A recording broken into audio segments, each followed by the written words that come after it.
Welcome back to another episode of the Guitar Power Hour. I'm Alex Boccia, and today's guest is Matthew Paige from Blackfoot Gypsies in Nashville, Tennessee. So it's the first time interviewing somebody from Nashville, but it is also my first time even meeting Matthew Paige and talking with him. And also, it was kind of cool that a couple days before the interview, I got to see Blackfoot Gypsies play a show. So there's a lot of specific questions that were fresh in my mind after seeing them play. The band is just awesome. It blows me away every time. I mean, they just nail it 100% every time. You gotta go see them if they come somewhere near you playing a show. And another thing that I really appreciate beyond just Matthew's guitar playing is his songwriting ability. First of all, I just tend to identify with that rock and roll energy, which he certainly embodies quite well. But also, he's just got some unique concepts that he incorporates into his songwriting that really brings out his own personal character in the music and just overall very creative ideas. So Matthew and I met up at Dose Coffee in East Nashville to sit down and talk about his experience and his story about how he learned guitar and became the guitar player he is today. So thank you to Matthew Paige for his time, and shout out to Dose Coffee, and here's the interview. How old were you when you really started doing any sort of music stuff?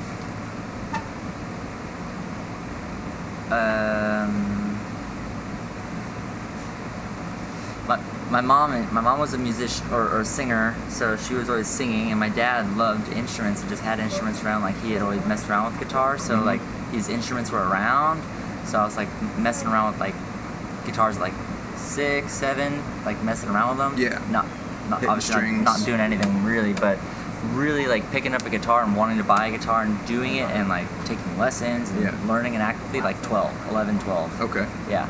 And no other instruments before that? Nothing in school, band or anything? Yeah, we had to like in 5th grade, I played the flute for a while. Oh, really? Because I heard Micah said he played the flute. I was like, oh my God. That's right, yeah. You play flute? Yeah, that was just like, you pick an instrument, kid, you're playing, we're doing band, what are you playing? I'm like, okay, I guess I'll play the fucking flute. So that was first like kind of thing there, but like singing in choirs kind of thing. My mom sang in choirs, and she sang in barbershop quartet most of my life, so harmonies were always really around. Yeah.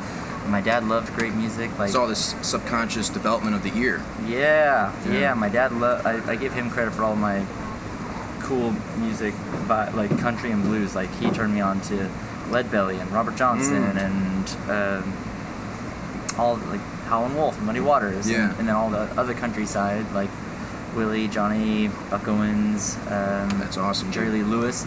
Great Balls of Fire was my favorite song. Yeah. Tape deck in the old truck. I was like, one of his recent performances on YouTube the other day.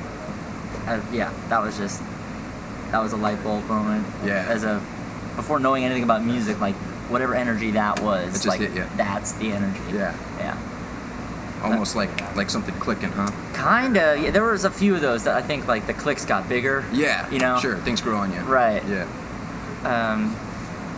But then it was my dad who kind of not forced, but like he wanted me to play an instrument. Yeah. Like, I don't know if I would have taken this as seriously as I did if I didn't have him kind of pushing me. Right. So he told me I was going to learn an instrument. I wanted to learn drums. He said that's too loud. Dude, classic story, right? Right, yeah. Same He's here. like, nah. Yeah. No. Pick something else. Like, how about trumpet? How are you going to sing with that? You gotta have to be able to sing. Like, I didn't want to be a singer. So he, and so one thing led to another, and he had some guitars and banjos around. He would take me like bluegrass festivals and shit, and just like, because they're camping and people jamming and plenty of that in the Portland area. Yeah, there are a lot of those things, and it's a cool concept. Everyone just goes out to a field and just playing music. There are stages, but then everyone's just in their own little camps playing together and jamming. It's just a pure, organic, great thing. And anyway, I got really attracted to bluegrass and country music and good playing and that kind of music. So then, the guitar started somewhere around 12, you said. Uh-huh. All right. And you mentioned lessons, right? Yeah. So did you start that off right away, or? My parents got divorced, and then when I went to go live with my dad at 12, I was with my mom up until then. I went to go live with him. I started a school where I also had to learn classical music. They told you had to pick an instrument. Again, pick one. I'm like, okay. I wanted cello, but my dad thought that was too big. He's like, you're going to learn violin.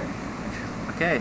So I learned violin. I took classical violin for all the way middle school through high school. 6 years of lessons every week. I played in an orchestra. I played in symphonies. I studied classical music, along with playing guitar, classical guitar, everything else guitar, lessons every week, 12 to almost 18. So the lessons was specifically for the classical guitar stuff? Not always. It was a foundation of classical guitar. Gotcha. He was a classical guitar player. He played in symphonies and orchestras, but he was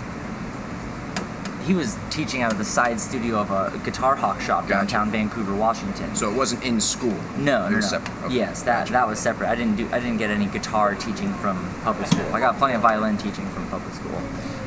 And I also had lessons on that too. Your dad was kind of the one that said, "Hey, let's do the lesson thing." Yes. He's like, you're gonna learn it. You're not getting an electric guitar until you're really good at acoustic guitar. And this guy was a classical guitar player, and he also will teach you whatever you want to learn. So I was like, I want to learn Green Day and Led Zeppelin. Doing that on some so he taught me that too. Some acoustic strings. Right. Yeah. And there was some nylon action going on too. But it was all based. I had to learn to read music. I had to learn to play properly. I learned it all. Yeah. Jazz theory. I'm not super good at all the theory because I kind of got sidetracked with rock and roll. But I learned enough to where music makes sense to me. Right. Most of it, you know. So, did you? Because one of the great debates in the guitar playing world, lessons versus no lessons, right? And of course, since I was a guitar teacher, you know, I always personally had lessons, so that was second nature to me. But I was always curious because I had plenty of friends that never had lessons, and they would get really awesome. Yeah. And was also really curious, you know, well, what are the parallels between that, whatever. But did you have any sort of thoughts for or against lessons at the time yourself, especially being 12? Yeah.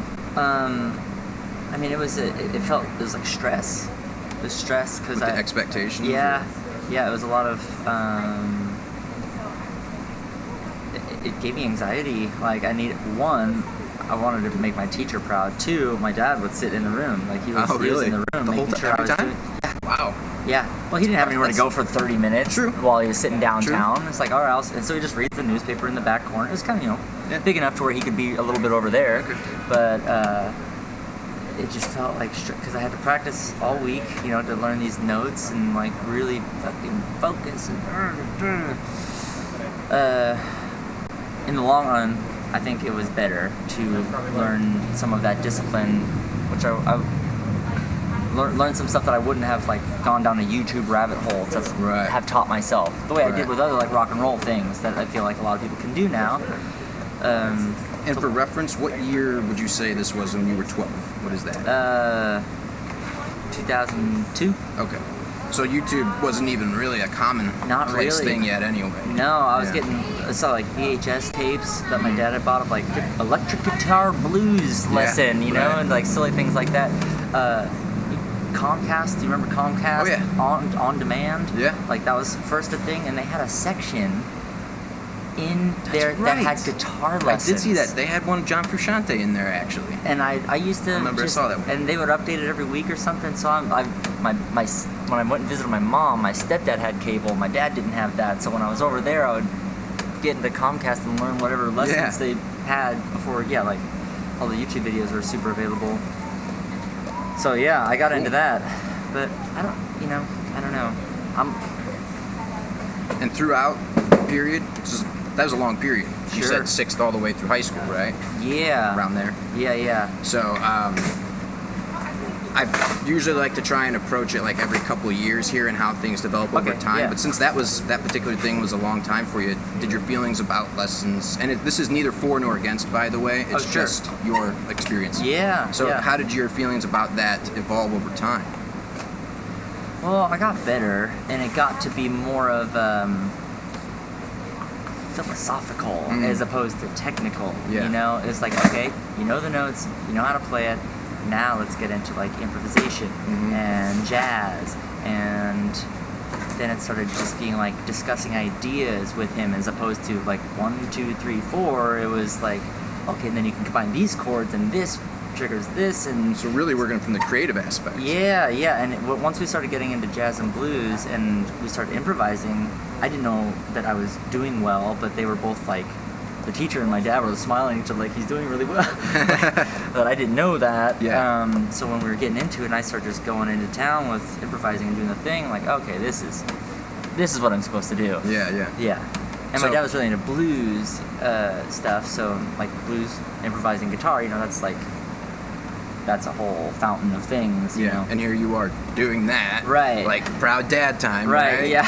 I mean, and that's like definitely gotta be one of the real significant things. Not that people who are good musicians don't have this, but there are people who do, and I think it helps a lot when you have the support of parents like that, especially with ones with good taste in music, like your dad. I did not know how lucky I was. I did not get it. I just felt the pressure at the time, kind of, and anxiety. Right. Did you now looking back on that, is that not such a good thing, or did you see that as a positive thing? It's fucking great. Yeah. Totally. Yeah. Without him saying no to my requests of going skateboarding with my friends on the weekend, and telling me to practice, I am thankful for that now. It sucked kind of at the time to sit up there and him like, he could hear me practicing, and just make like, because I want to go skateboard and hang out with my friends. Like, I don't want to just sit and do scales in the fucking room. Come on. Yeah. Like, I love guitar and all, but goddamn. It was good though. Yeah. That was good, and especially at a young age to like put all the foundation in there before you get out and get saturated with everything else. Like, here, boom, you know music now. Now do whatever the fuck you want. Right. Yeah, because certainly sometimes I've got friends who didn't have lessons, and I mean some of them are much older dudes, and they did some really cool things with music. And then they'll still say, "I wish that I would have done it back then," because at a certain point it does get harder to get into something like that. I think. Not that you can't do it, of course. A lot of older people, even if they're starting from square one with no experience before, but just as you get older, more responsibilities and everything. And, and I think some people maybe struggle with, because you might end up with a younger guy as your teacher. I don't know. There's a lot of reasons people might have more trouble with that. Though. So I think it's good if you can get into it from a younger age. Absolutely. But the situation can definitely be hit or miss for some people, and it sounds like your situation was great. You had the support of parents. That's a good thing. You had a teacher that seemed like he was pretty cool too. Yeah. And that can mess it up for people as well if that's not quite right there. Yeah, I got lucky there. He was really cool and empathetic, and he wanted to teach me the stuff I wanted to learn, but also the foundations of everything. My violin teacher was a Hungarian, grumpy, brilliant violin player that moved here to America and started a violin studio. He started a symphony for children, the Vancouver Symphony for, what was it? I played in it. Like Vancouver, Washington? The Symphony for Kids of Vancouver. I don't forget what they call it. But I played in it for many years, and he was just like, and was super fucking tough. So you got his approval. That was a special thing. Yes, absolutely. And he was so fucking good. And did he do any gypsy stuff at all, being from Hungary? Yeah, awesome. He did. I didn't. I got to see it slip out of him sometimes. I love that stuff, man. Me too. I love it. Dark eyes. He was a huge influence for me, and his discipline of being really good and playing well and in tune. Like, he did not let anything slip. And it wasn't like a lot of people take the Suzuki method to this thing, and he, for some reason, hated that. Really? And he had because his ideas were better than Suzuki. Sure. Right? That's what he knew. His methods are better. Yeah. So we did his methods, and I liked that he like had a chip on his shoulder to the world that like he knew better. And that confidence. Yes. Yeah. Yeah. Like, I don't care what anybody says. I don't care, downtown Portland Symphony, whatever. Blah blah blah. No, they don't know what they're doing. I know what I'm doing. Right. this is how you, and he was fucking good. And as a vulnerable kid, not that you're necessarily looking at it that way at the time, but you kind of have to open yourself up when someone's saying, hey, I can show you the way. Mm-hmm. So if that person looks more confident, that certainly helps. And then you can be all in, and you can really have the best learning experience as well. As opposed to being skeptical throughout and not really taking things in as a result, that can definitely happen. And learning to take a hit from a guy that doesn't accept kinda good. Mm-hmm. Like, I cried in the studio multiple times. And with that, was there any time that you were like, I don't want to do this anymore because of stuff like that? Kinda, yeah. And how did you deal with that? Like, I tried asking my dad to let me stop, and he's like, no. That's interesting. Yeah.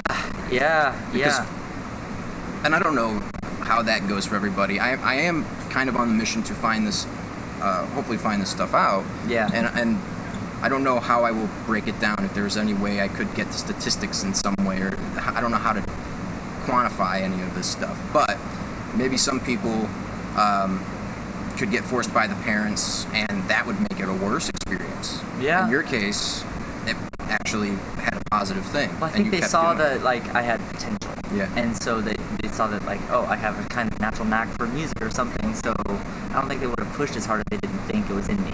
Right.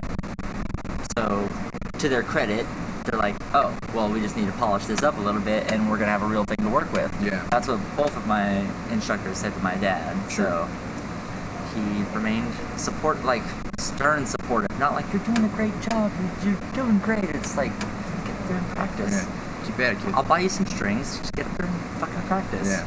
Okay. Earn your way. Okay. It did keep me out of trouble, a lot of trouble that I probably would have gotten. I was getting in some trouble at my mom's house, and when I moved to my dad's house, he was a stricter man. Yeah. He was a ship captain. He went to sea most of his life on oil tankers. Oh, okay. As a ship captain. 3 stripes. Hanging around with all those roughnecks then, right? Yeah. So that's gonna make you a certain way. From Boston, no less. Oh, okay. Yeah. It's the full bore there. Yeah. Pre Elvis Boston.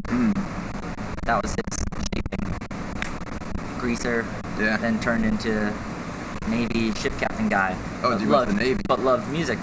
He was like a Navy reserve as like fucking wars were going on, but he never had to serve. But he always went through that. Yeah. He went through the Navy process and the military structure. Yes.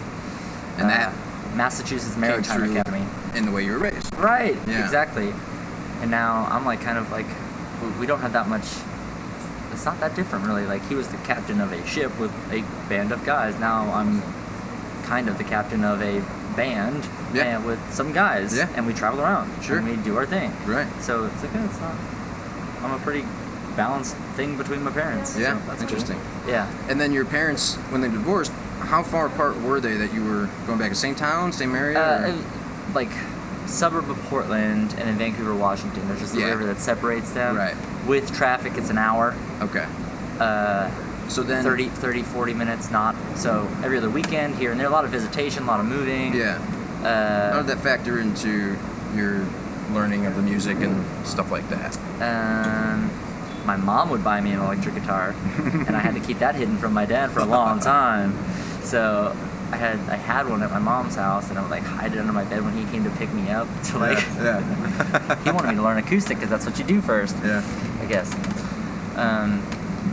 But she was super. Just like, that's when I got to have freedom. It's like go skateboard and be with my friends, or just be happy, you know. Right. But when I was over at my dad's, it was like work time and stress because I was the kid he was gonna do well on. I am guessing is why he cared so much. He had some kids before, and they all didn't wind up awesome. Gotcha. So I think I was the one he was really gonna knock out of the park. Gotcha. So I think that's why he cared. Yeah. Good, bad, ugly. He liked good music, and he cared. And mom liked good music too. She was like into musicals and stuff. Like she was a theater person. Gotcha. So song, dance. I grew up dancing, tap dancing. Interesting. I wonder how that stuff found its way into your songs, because you do see a lot of these little musical Easter eggs, variations, theme and variation type stuff in musicals all the time. That's commonplace. I wonder if that. I mean, a live show isn't that far from a musical. Like there's not a storyline. You're singing, you're dancing. Yeah. People clap. You know, it's really not that far off. And so just like taking the element of theatrical kind of dynamics and, you know, costumes, make it entertaining, Right. give a shit, Right. Perform, nail some shit. When This is a like, show. like, Yeah. there's improvising and something there's put some together. things, but you are here to deliver, Mm-hmm. you know. And so she was, I grew up with her, like, she had a dance studio, and I would, like, MC her shows and stuff, so I was, like, entertain guy. I was entertainment guy. I was also worked for free, because, you know, mom. But that's really interesting, though, too. I mean, now, would you say you were just naturally inclined to that sort of thing? Yeah, I was a goofball. Yeah. My mom's a goofball. That's from... That's that mom's part in you. Yeah. So dad was he was super funny. He was super funny, but like dry and stern, but mom was like, wow, just kind of whatever.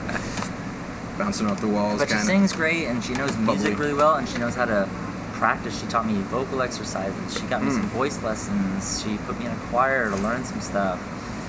We sang together, learning to harmonize. And that was even pre-guitar? That was like in getting into guitar, Okay. like probably like ninth grade, starting high school. Gotcha. Yeah. So a lot of that stuff was really starting at the same time for you. Yeah. I didn't want to sing like as a rock and roller. I just wanted to be Keith Richards and play guitar and be cool over here. I want to smoke cigarettes, and that was, I had made up my mind. All right. But one thing led to another, and no one else was going to A sing. little bit It's of a like, turn of events there. I guess I'm the singer. Yeah. So that manifested, and I just needed to. And you had the skill set to resort to. I That guess developed the earlier. voice took a long time, man. I did not sing well for a really long time, in my opinion. So that was the last thing that finally kind of came. I felt confident in guitar for a while. How long before you did start singing and playing? Well, I had a band through high school, and we hung on to it for about 2 years, or about a year after high school. So I graduated in 07, and then I moved here at the end of 09. So we tried working the band thing between those years. And It's the first time I came down here was the end of 09, actually. Yeah? Yeah. Nice. Me too. Really. I mean, I was just visiting, but it's the first Me time too. I've ever been in Nashville. September 9th, 2009. Yeah. 9909. And That's a long way, though. I was just coming from Chicago. You're coming from Portland. Yeah, that was and I did it in a school bus that didn't drive faster than 55 miles an hour with no air conditioning through the desert. Ooh, man. Long road trip then? You took a scenic route? That was pretty direct. It was a vaguely a tour. Yeah. So it was like just hitting some places I'd never been to before. Sure. And including Nashville. And I just had the school bus that was supposed to be for our whole band. I was dreaming big, going for it, you know, like bought this like weird old school bus and made beds and electricity in it. That's awesome. Did the thing. And they all crapped out when I was like, let's get the fuck out of here and go to Nashville. And no one wanted to go anywhere else and actually shoot for it. Were they actually on the trip with you, though, when you came No. here? So they never got to really see They it? crapped out before that ever happened. Okay. And I'm like, we had these gigs, so I'm just going to go play them. Yeah. So I went and played them, and by myself. That was the first Although time. it was prepared as a band, you're saying. Yeah. You just did it by yourself. Right. Because that was the way And it so had to that's be. when I started singing. Like, Oh, okay. That's when I started, like, actually, like, okay, I'm going to play guitar, and I'm going to sing, and I'm going to be that guy. Yeah. And so But you'd not really incorporated that in before, just even in your own time? I sang backgrounds. Okay. I always loved, playing and 'Cause singing it's a skill. songs. Singing and playing at the same time. Yeah. So it's a different beast. It is. And I was just curious at what age did that at all begin? Because there's, I think sometimes people hold back from trying. That's an intimidating thing. Yeah. And it totally is. Mm-hmm. That's not my preference to do that. But I've been in a situation like you where no one else, so you do it. But I learned that song by Green Day, Good Riddance, in the 5th grade to play at the end of the year. Right, okay. And Classic. I was kind of like a fat kid, awkward glasses. That's really hard to believe. I know it is, but if I showed you pictures, it might blow your mind. So you grew into it. I guess I adjusted Somehow. I quit eating McDonald's, and I adjusted my life to like be a healthier person. Okay. Because of the earlier unhealthy years, I'm like, I just need to adjust my shit entirely. So now I feel much better. I treat myself well, and yada yada. I was a fat kid. So when I found out that girls would talk to me after when I played that song, and I sang it, I played it, Yeah. and then I saw the reaction, like, Different oh story. man, this is something else. You could be ugly as fuck. Like, wow, I had no idea. So that was like 5th grade. Probably was the first time I played and sang. Okay. Together. And overall, how did that go? Like, just the working up to it and the actual experience itself. Yeah, super nervous. Like, all the butterflies you'd get. Yeah. But it went well. I played it. I'm sure it wasn't very good, but I did it. And was there some method that you approached, that you took to being able to sing and play? Did it come pretty natural? What was that like for you? Some people really struggle with that. It was kind of natural. Yeah. Yeah, the rhythm of... Some people can just do those 2 rhythms at the same time. The rhythm of too the much strumming trouble. of the thing. I don't know. It just seems... Not to undermine your effort, but No. sometimes it's just there. And it seems like that was the case for you. I don't remember it being too much of a struggle to like sing and strum. Because I'm not like doing crazy picking or anything, just like, alright, hit the strings and then sing the song. But this was also earlier on in your guitar playing too. Yeah. You hadn't been playing for that long. No, not at all. Like, So that's impressive. long enough to learn G, C, and D. Yeah. And that crazy E minor. That's when they know you know what you're doing. When you throw that E minor in there. Brings It did feel the good. sadness. It did feel good, and I pulled that out of a few events, over the course of those early years. Camp, when I went to camp, pulled that one out. I was king of that camp. Yeah. How many times did you pull that out? Probably like 3 like significant ones Yeah. that were like, because anytime I would play it would be like a big deal. Play that. Yeah, wow, play that song. So you're kind of touching on this now in a certain way, and then you've said some things before. But in my experience, sometimes people are really clear on what they want, what they're setting out to do with the instrument or music in general. They can kind of see down the road a little bit.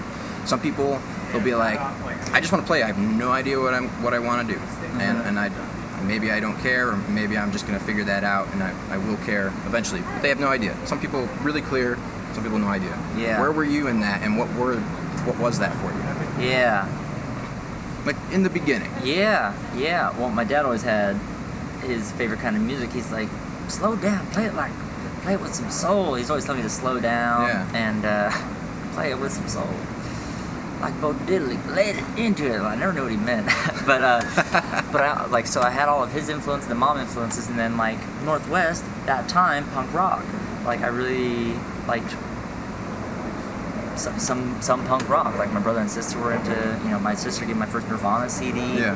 And so there's a lot of punk up in that world. So I really enjoy the energy of like Rancid and NoFX and all these bands that were just kind of going. And I was discovering the Sex Pistols and the Ramones and discovering that energy, but with like, I really liked Bob Dylan. When I got introduced to Bob Dylan, that was huge for me, and I'm like, okay, I love that he's like smart. I want to be smart. I want to know words. I want to write good songs. Yeah. So when I got wind of him at like 10, 11, so like that was a huge thing that like, oh, you can be smart and write these cool songs. Have something like, with depth and meaning. Yeah. And I felt like a kinship with him. Like we were on the same level somehow. I never felt like, oh, Bob Dylan. And I was like, yeah, he's like my homie. He's like, he was there first. He got to do it first. And I can really see that. And I can learn. I'm happy to see. You have some interesting wordplay and a sense of humor in your lyrics. Thank you. From the ones that I am familiar with. Yeah. That kind of harkens back to a Dylan sort of quality. Absolutely. And sometimes I don't. Sometimes I just want a rock and roll song that's like whatever. And that's intentional too. So I just try to be intentional. Yeah, purposeful. Yeah. So I bounce back and forth between like folky. I thought you had to choose one.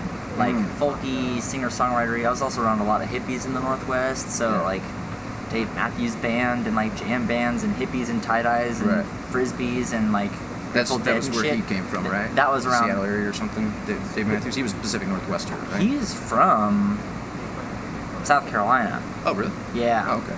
I think.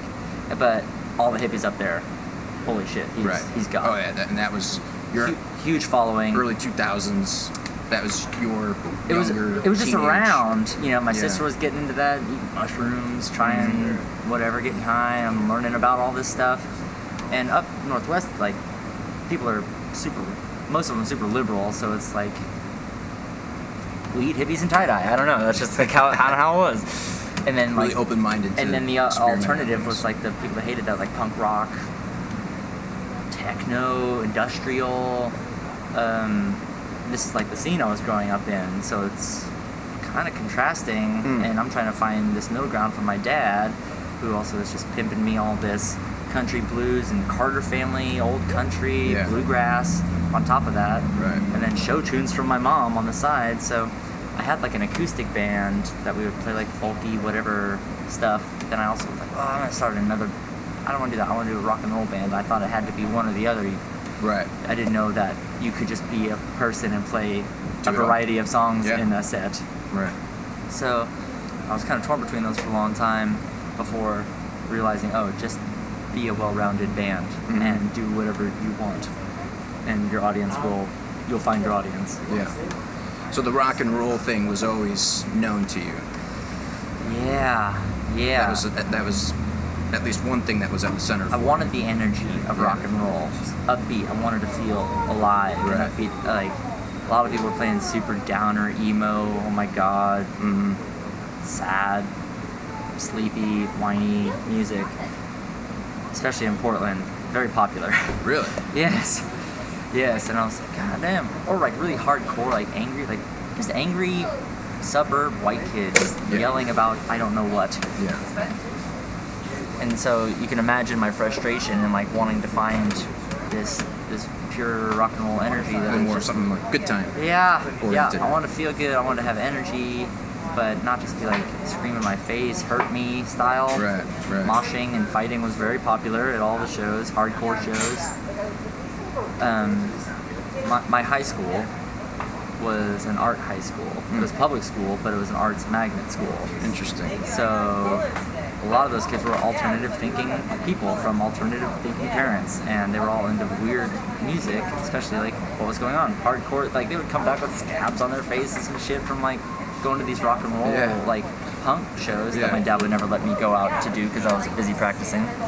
So I'm getting wind of all this happening around me, and I guess I just picked and chose the elements of all these things to just start the shit I liked, you know? Yeah. I was like, okay, I want to be able to play a blues song, play a country song, play a rock and roll song, all of it have at least a vivacious feel to it. I don't want to fall asleep. I don't want it to be boring. A lot of Northwest, like, hippie singer-songwriters, like, la, la, la, falling asleep. I didn't want that. Yeah. So I was just trying to answer all the needs that I needed, and I figured that other people were gonna need them too. Cause like I know other people just like fucking wanna rock or feel or be alive, you know. And the way you're putting it right now is very thoughtful. And would you say you had that same sense of thought involved at the time, or was it more a sense of feeling? Well, I guess it was finding my own first. Yeah. Now it was like I was just trying to answer my own desire. Yeah. Knowing that if I answered myself, I'd be answering someone else. Sure. Or I think it would resonate with someone else too. Like Right. resonate with yourself, it will resonate with someone else. Not everyone, but someone. As opposed to doing something against what your real interest is, just for it to be accepted. Yes. Yeah. Yes. Totally. Exactly. The integrity in the music. Right. Yeah. Trying to Your keep art. some of it, like give yourself the feeling, and that feeling will resonate. Right. Hopefully, in hopes. And I guess that's what I was figuring out, is that that's what you need to do. So how far down? Because that's definitely like a long-term thing, right? Yeah. I mean, you're still working on that today, I'm sure, right? It's a never ongoing thing, That's especially the as you journey. evolve. Right. Yeah. Yeah. How far down the road were you looking at that time? I had. Band thing, you know, all that stuff. I think I'd given in to like, I'm doing this for life at like 17. I was Okay. like, this is it. Gotcha. This has to be it. I'm now putting all of my effort, all of my money, all of my time into printing t-shirts, making records, getting a van, going on tour. I'm gonna fucking do this. And just like kind of throwing it into the wind. Like, I don't care if I live or die.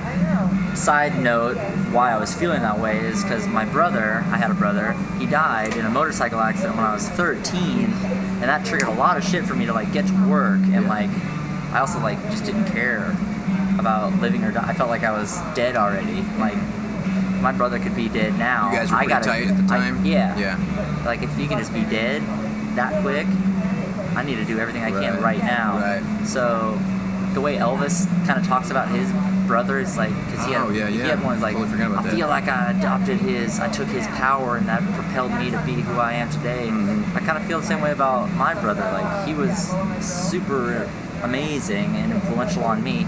We weren't the same. He was into cars and other things. He didn't really play music or do anything, but his sense of humor and the way he was really inspired me. And for him to just be gone so quick, I was like, I smoked cigarettes, I was doing weird drugs, I didn't give a fuck. Mm-hmm. And luckily I rendered that, and I just try to live with a purpose, but aware that it can be gone at any time. Diverted it into a positive direction. Yes, yeah, instead of being like harmful or negligent to myself. Sure. But at that time, I had nothing to lose. Right. I'm not staying in Portland and dealing with all these weird, like, whatever. What age did you say this was? When he died, or when I, like, flipped it over? Both, I guess, that time span. He passed when I was 13. Okay. 3 days before I started it at this new art school, I got accepted. I got the phone call. You have to get accepted. It's a public school and it's free, but you have to apply. Sure. I was on the waiting list for 2 years. Okay. I get a phone call. You want to go to this art school? You got in? I'm like, okay. So, like, day one, I'm still a zombie from my brother just dying. Yeah. I just moved to my dad's house over in Vancouver, Washington. Huge shift from living with mom. That was good news for the school, for you, right? Yeah, yeah. Generally speaking. It was. The timing was weird. Yeah, the timing was super weird. But all of that to be said, cosmic, inner... The universe was like, okay, here you go, here's your motivation, here's your school, get to work. You have now all the tools to work your ass off. The pieces coming together. Yeah. Yeah. And looking back on it, I was like, that's exactly what it was. It was this shift, and then I took that energy from him being gone and losing someone. That was my first time, like, losing someone. Experiencing that closeness of death, yeah. Yeah, and just how real that is, and that inspired me to, like, everyone goes to college after school. You feel like that there's a natural path. Sure. When you're in high school. Right. You watch, everyone goes to college. Like, I got into this. And I'm like, I didn't have that good of grades, honestly. And so I didn't get into really any school besides, like, so I'm weighing this, like, do I go to school? Do I follow the normal path? Do I try to be a musician? Do I try to go after this thing? And at some point it just clicked where, like, oh, okay, you gotta go for this. Yeah. Fuck school. You've been in music school essentially past 6 years, learning and practicing as much as you can now. And then when my band fell out from under me and I had to be the singer, I was like, I'm getting handed all of, like, you got to do it, man. Yeah. Like, there's that was like opportunity, really. It is. It's like more than struggle. I was trying to avoid all this shit, I guess, but it was inevitable. I had to do it. Yeah. And I'm glad it all happened, but at the time it seems like a big hit, you know. Sure. You lose your band, you lose your brother. All that time you put into it. Right. Yeah. Right. And the hopes for the future and stuff. Yeah. Yeah. So with that loss, I was charged to pursue something and not have, like, guilt in my head. Right. You know, I felt okay about it. You talking about like a survivor's guilt sort of deal, or? No, guilt as in like from my parents or something, like, because I'm gonna go move to Nashville. I'm gonna be poor. Oh, I see. I'm not gonna. I don't know. I'm not gonna really fulfill anything that maybe you had in mind for me. Yeah. It being good enough sort of deal. Yeah. In a sense. And they you know, I've had to call my mom when my van broke down. Like, Mom, please lend me $1,300 so I can get a transmission. Yeah. Because I'm in Little Rock and it broke down. Yeah. And so if I didn't have them to save me a few times, but not everybody does. So again, I'm incredibly lucky that I have had parents in a place to be able to help me when I really, really needed it. And you're fortunate that you felt like you could ask. Yeah. Too. Yeah. And I tried to keep that to a minimum as possible. I mean, it was not pretty when I first got here. It's like living in a bus in my friend's backyard for free, kind of, and just... Smart, though. It was what I had. Like, it's just working entirely with what you have. You could have been paying money on rent, but right. instead... I didn't have it. I did not have it. And but you did start making some. Yeah, and yeah. Then, anyway, this is a little beyond where I really want to go, and I'm sure we could go really far in that direction. You're fine. Yeah. You're fine. I get it. Okay, so one of the other things I was curious about was siblings. and any sort of music correlation. Now, that was not directly a musical influence, but it still had a profound impact on what you did end up doing with your music. Yeah. Your brother passing. Yeah. But what about other siblings? Did they have any music experience, or was there any side-by-side learning or playing together or any of that? My sister, I had a sister and a brother. Sister was 5 years, brother was 8 years. So my sister, who's still with us, she lives out in Oregon. She always liked really cool music. Like she said, she would give me CDs that she was like done with. You said she was older, sister? Yes, older. Yeah, 5 years older than me. So Okay. I guess she's about 35 now. And she would feed me cool music that she liked, you know. And she dabbled in guitar and some violin. She never really took it too seriously. She's a dancer now. She owns 3 locations. Oh, just like Mom, huh? Dance studio. You're right, yeah. It's amazing. But she like blew it up, like did a great job. I'm very proud of her. She's amazing. I can appreciate that. Yeah. What goes into that? She kind of took what my mom had started, but then like watched it and then saw where she could improve, Yeah. and she fucking did an amazing job. Rebrand, marketing, hard work. She works so hard, and yeah. So, but I don't think anybody really like. We don't share the same passion for the same kind of music, honestly. Mm-hmm. They love me and they love the music I make just because it's me, I think, but I don't think they're listening to Losing Country in their off time, you know? Yeah. But they have always been super supportive, so I gotta give them that. So that music thing was mostly a private sort of thing for you? Yeah, sitting in my room, Yeah. on the edge of my bed for way too long. And when did you start finally, other than like orchestra, which is another huge thing? I mean, I think if you play with other people, that if you had to pick one thing that was going to help you improve, I think that would be the ideal thing, is to play with other people. Oh yeah. And you were able to do that from the get-go with the orchestra. Right? Yeah. But then when did you start doing stuff that was more oriented with the music that you were particularly interested in doing? You know, whether it was the rock and roll or... My What dad age? would bring me to bluegrass jams. Okay, so you participated in this. Yeah, and that was Cool. nerve-wracking, especially when you know you're proud that you know 5 chords, and Yeah. those are the 5 that you know, Yeah. and then you're sitting in with these older people and just trying to watch them. But it was like it's a super popular thing. I think it happens down here too. I just don't know about them. But like bluegrass jams Yeah. at a coffee shop on a Wednesday night Yeah. at 7 o'clock, Uh-huh. we all get together and we sit and we play 2 hours of bluegrass Mhm. and sitting in a circle. And we would drive out to these little Washington towns, and he would deliver me. Get in there. I don't know any of these songs. I got my boy here for training. Yeah. Yes. Exactly. That's what went down. And so he would sit me in there, and I'd just be a nervous wreck, you know. They're saying like, all right, 1, 4, 5. I had no idea what that meant at all. Yeah. I knew. What age is this? I knew GCD. Like 12. Okay, 13. so this was, you were still really new though. Yeah, super new. And like you said, just going in there, just watch other people Yeah. and hearing someone else play something that you had not yet ever played. Mm-hmm. It's huge. Yeah. And I would just be like, wow, you're so good. He's like, yeah, just wait till you're old, buddy. So then what were specific things that you really took from that more than anything, would you say? Just like lead playing and picking and I don't know, just Like some aha moments, some stuff like that ever come up? Yeah, like being able to play rhythm and lead. My dad was like, do a lead Ooh. thing while doing rhythm. Like, what the fuck? You can't do 2 at the same Yeah. time? And then these guys are, doing strums with like riffs in the middle, like, oh. So not switching between them, but like a more chord melody type thing. Yeah. And I played so much by myself that I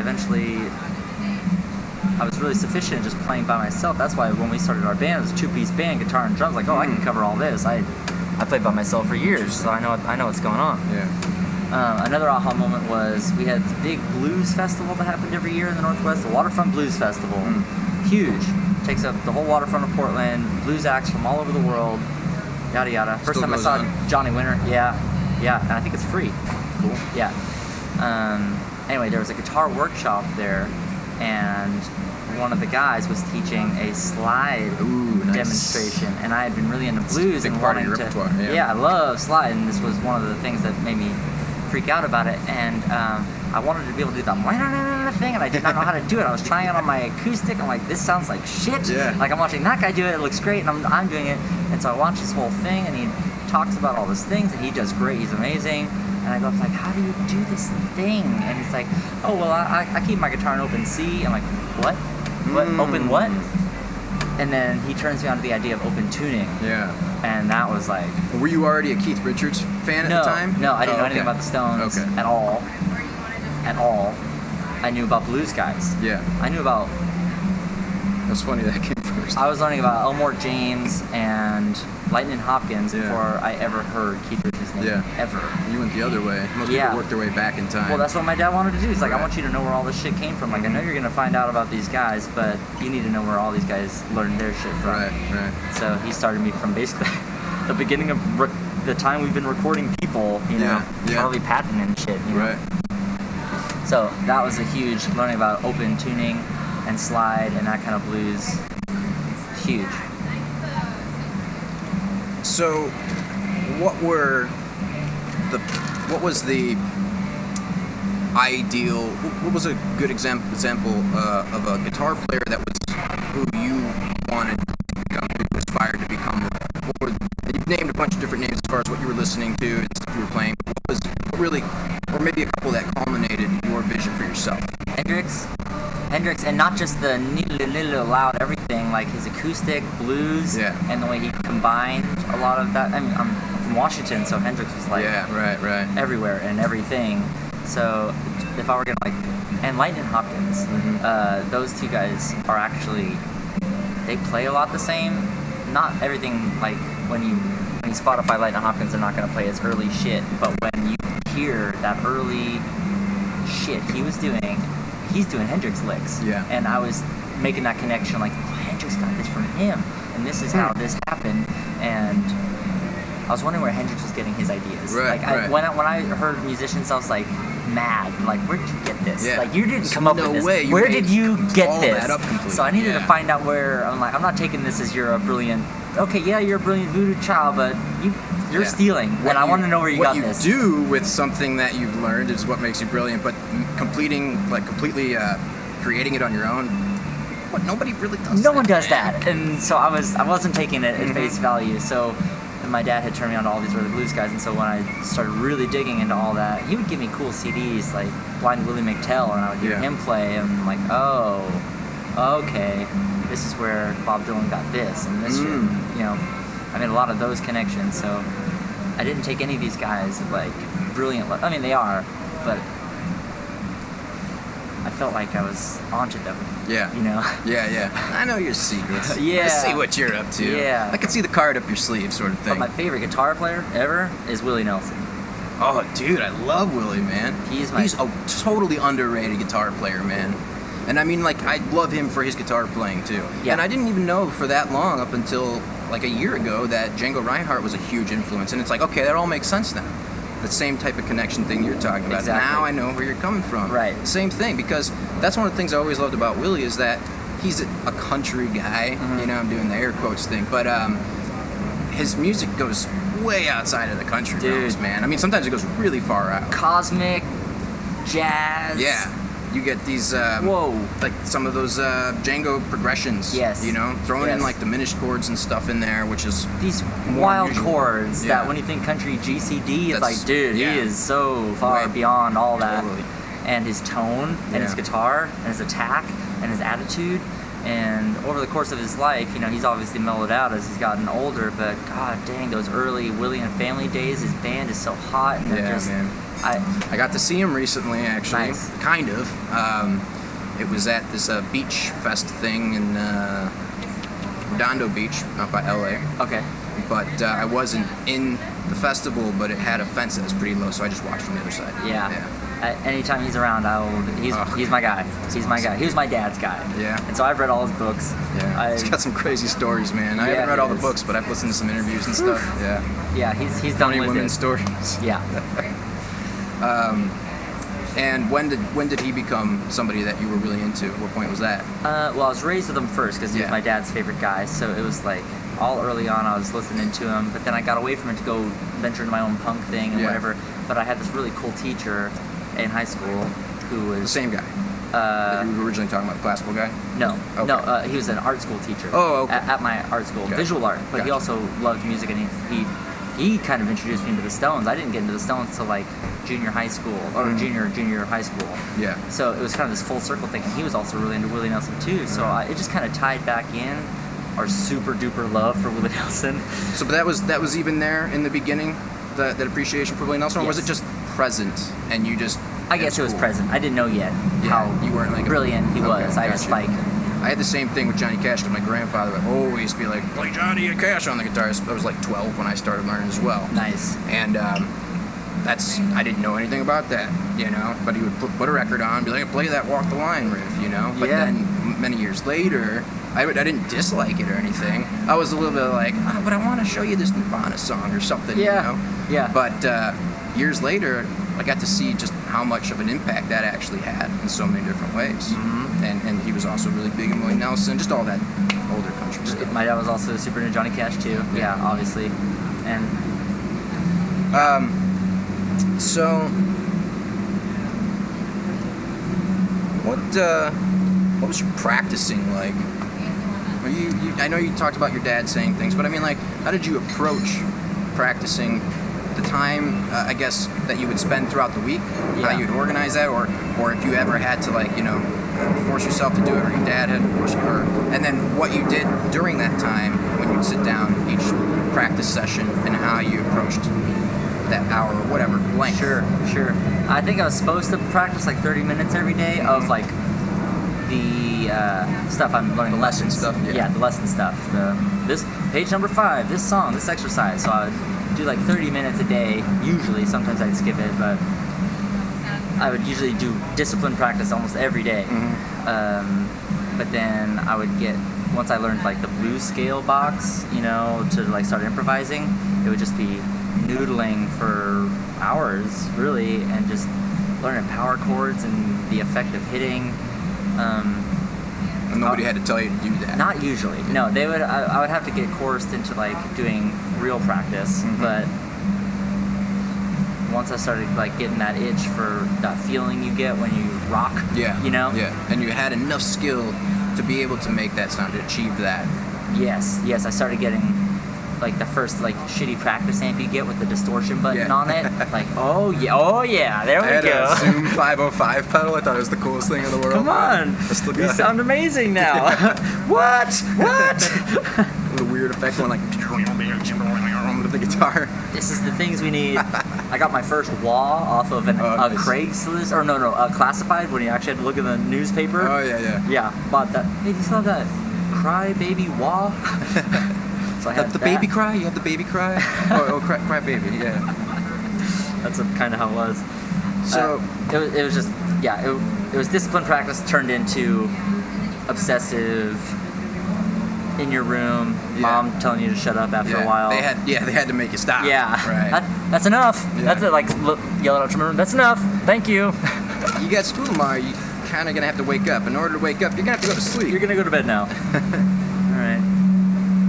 Like, also I was really into skateboarding, and then Yeah. everyone was getting. I was kind of a fat kid, so I was not that good at jumping or skateboarding at all. So when everyone was like super into skateboarding, I was like, am I gonna continue hurting myself all the time, or am I gonna hunker down? So that was about age 12 when I was like, guys, I think I'm gonna take music really seriously now. So it was kind of like a departure from skateboarding, actually. But I Right. still love the art and culture of everything skateboarding. I think Oh yeah, dude. that's always resonated with me huge. My brother and I skateboarded a lot. I will every so often just put on a Rodney Mullen video, man. Just And to let your appreciate mind beauty, explode? man. Yeah.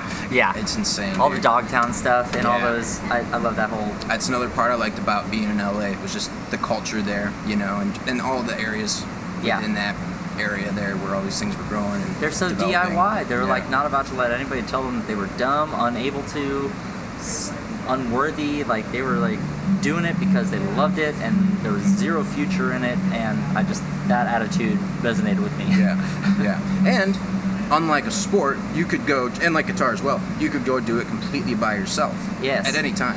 And I liked that you couldn't, it was an art that you couldn't be wrong at. That's why I stopped doing classical music, because I would go to these classical music competitions and this 10-year-old Asian kid could outplay me in the same piece, because we should touch on that. We're trying to play the same concerto. Yeah. And he's got this fucking magic brain, and he's, since 3 years old, has been learning how to do this. He's gonna play circles around me for the rest of my life. Yeah, but rock and roll, or this country music thing, like, you don't have to be good to be great. You make your own circle. That too. Yeah. It's like, oh, you can't out me. Yeah. And this is the thing that I like. I liked that I couldn't be wrong. Right. I really enjoyed that. That makes me curious on what you think in terms of, like, so there's a certain amount of when that's said that almost kind of is contradicting to the idea of growing and learning new things, right? Mm-hmm. I mean, it doesn't really contradict it. I guess that's not the right word, but if whatever you do is okay, then why learn new stuff, right? And this can be this confusing balance sometimes, but at the same time, you want to continue to grow, right? Mm-hmm. You want to improve as a musician, so you have some gauge of where you want to get and to understand where you're at as well, right? I mean, how did you deal with those ideas and those thoughts, or did you not even think about it? You just always kept getting better? Well, I knew that there's room to be better, because I was looking at all these guitar gods, you know, getting into. I didn't know about Led Zeppelin until 8th grade. Mm-hmm. I didn't hear about them. I didn't know about it. I had no idea. Yeah. So just learning about these guitar gods and, like, that were combining blues and country and energy. Yeah. Like, I wanted to get there. Mm-hmm. I didn't want to be a super good concerto violinist. That didn't give me chills the way that playing guitar did. So I kind of knew that I was going to go this way, the individual route, as opposed to the rat race route. All respect to classical musicians. Thank you for doing your thing. I do still love and appreciate classical music. I appreciate it more now than I did then. Totally. But sitting there, I there were plenty of people that I wanted to be more like and be better, because you know, I wanted to be limitless, you know, and I was still limited. Yeah. I wanted to be able to watch a guitar player and at least know what he was doing, when a lot of times I would be clueless. And then potentially take that and make it your own thing. Exactly. In what way you can. Exactly. You said these competition things too. Yeah. What was the story with that? Well, in high schools, you know how they have, you know, track and field and different competitions. Well, they have that too for classical music. Yeah. So, state competitions every year. As a group. And individually. Solos, ensembles, whole orchestras. So sometimes we would go to state competition. You do a concerto solo with a pianist, or you do a quartet, or you do your whole group. Yeah. Sometimes you do all three. Interesting. And you get judged by some judges and everyone else in the state, and you're a winner, or you get a score. And ultimately, you didn't seem to care for that, right? Oh no, I didn't like getting judged. Sure. I didn't like having someone say that what you were doing, no matter how much passion you were putting into it, it's like, if you were a little flat on this note, then you suck. Yeah. I didn't like that. Objectively, though, was there a benefit to this for you at the end of the day, do you think? Or do you think it was just completely unnecessary, really? Well, I guess I wouldn't have known the difference. Because the expectation thing being present again. Right. I wouldn't have known that. I wouldn't have known the freedom of rock and roll expression if I had not come or encountered the restrictive tuxedo, play it perfect orchestra life. Right. So that felt like you got to pick one. Yeah. Are you gonna go? And that helped you appreciate it when you experienced this other thing. Yes. And when I felt that rock and roll freedom, I was like, oh man, that's what I was looking for. The chains are broken. First show I played was I was 16. My dad didn't want me playing rock and roll shows because that's where the devil goes, and that's what's bad things. That kind of perspective, right? Yeah, like rock and roll's a bad, evil thing, and drugs, badness. But he still loved all this music, so I was like, So I put a show together when I was with my mom. Like when I was over at my mom's house, I got a show together. We We got a place in downtown Portland. I the electric guitar out from under the bed. Sold all the tickets. I actually played acoustic. Oh yeah. Acoustic plugged in to a half stack. All right. First show, but yeah, two acoustic guitars and drums. This was like me blending like weird folk and rock, kind of. I don't know. It's what I had. And it's covers or original at the time? Originals. Yeah. And what age did you say this was? 16. 16. And then, well, actually, I just wanted to double check here on the practicing concept. Let's see. Yeah, we pretty much said that. I guess one other thing about the practicing before we go into that subject is, what would you, like, how did you deal with the frustration? Or what particular things, as examples, did you find yourself being frustrated with? Yeah. And how did you overcome that to keep going and whatnot? Because, you know, like I said, there's ideally people that are listening to this can relate. They're at various stages of learning guitar. Yeah. And might be able to relate to your situation and learn from it. Man, I just ground it out. It was grueling. I would be very frustrated. There were many very, very frustrating times. Like, I'm done. Yeah. I'm done. I gotta leave right now. I can't. I suck. I'm terrible. And I guess the thing I learned was the perseverance of it. Yeah. It's like, yeah, you can do this. You gotta breathe, focus, and just practice a lot. Like the work ethic of being shitty for a long time until you're good at it. Yeah. And seeing every single stage of that. Like, everything that I've learned, I was really shitty at one point. I guess everybody is, you know? Not everybody just jumps into being awesome. All black belts start as white belts. Right, and that whole process, man, it was so frustrating. It was so hard. It was not easy. Can you recall any particular things that you had learned that gave you particular trouble? Classical reading and playing, I forget the concertos, but we would do like recitals every few months with my guitar teacher, and like doing these.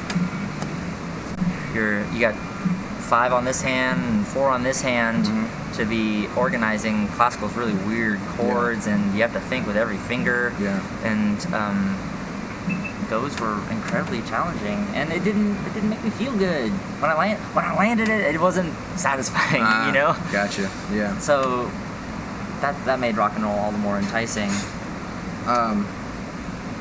With the classical, actually I kind of forgot what I was going to ask about that. But what about in the realm of things that you were really digging, something that you really just were after, but was struggling with? But in particular, any examples of that? You know, some people might really struggle with chord switching or certain hammer-on techniques, stuff like that. I had a friend in school, in art school, high school. He was probably the best guitar player I've ever seen with my own eyes. And I've been in Nashville for 10 years. And this kid... Still, you feel that way? Wow. Blew my mind. Like, he had already mastered all of Eddie Van Halen by by like 9th grade. Like, when I met him in 9th grade, he was already... Oh, yeah, no problem. Jeez. He was at the guitar, like, doing everything. Like, he was just head and shoulders above anyone ever. I had a friend like that too. But he's Love him and hate him. Super quiet. He wasn't a performer. He was not gonna pursue it. He wasn't gonna do it. He wasn't gonna make this a thing.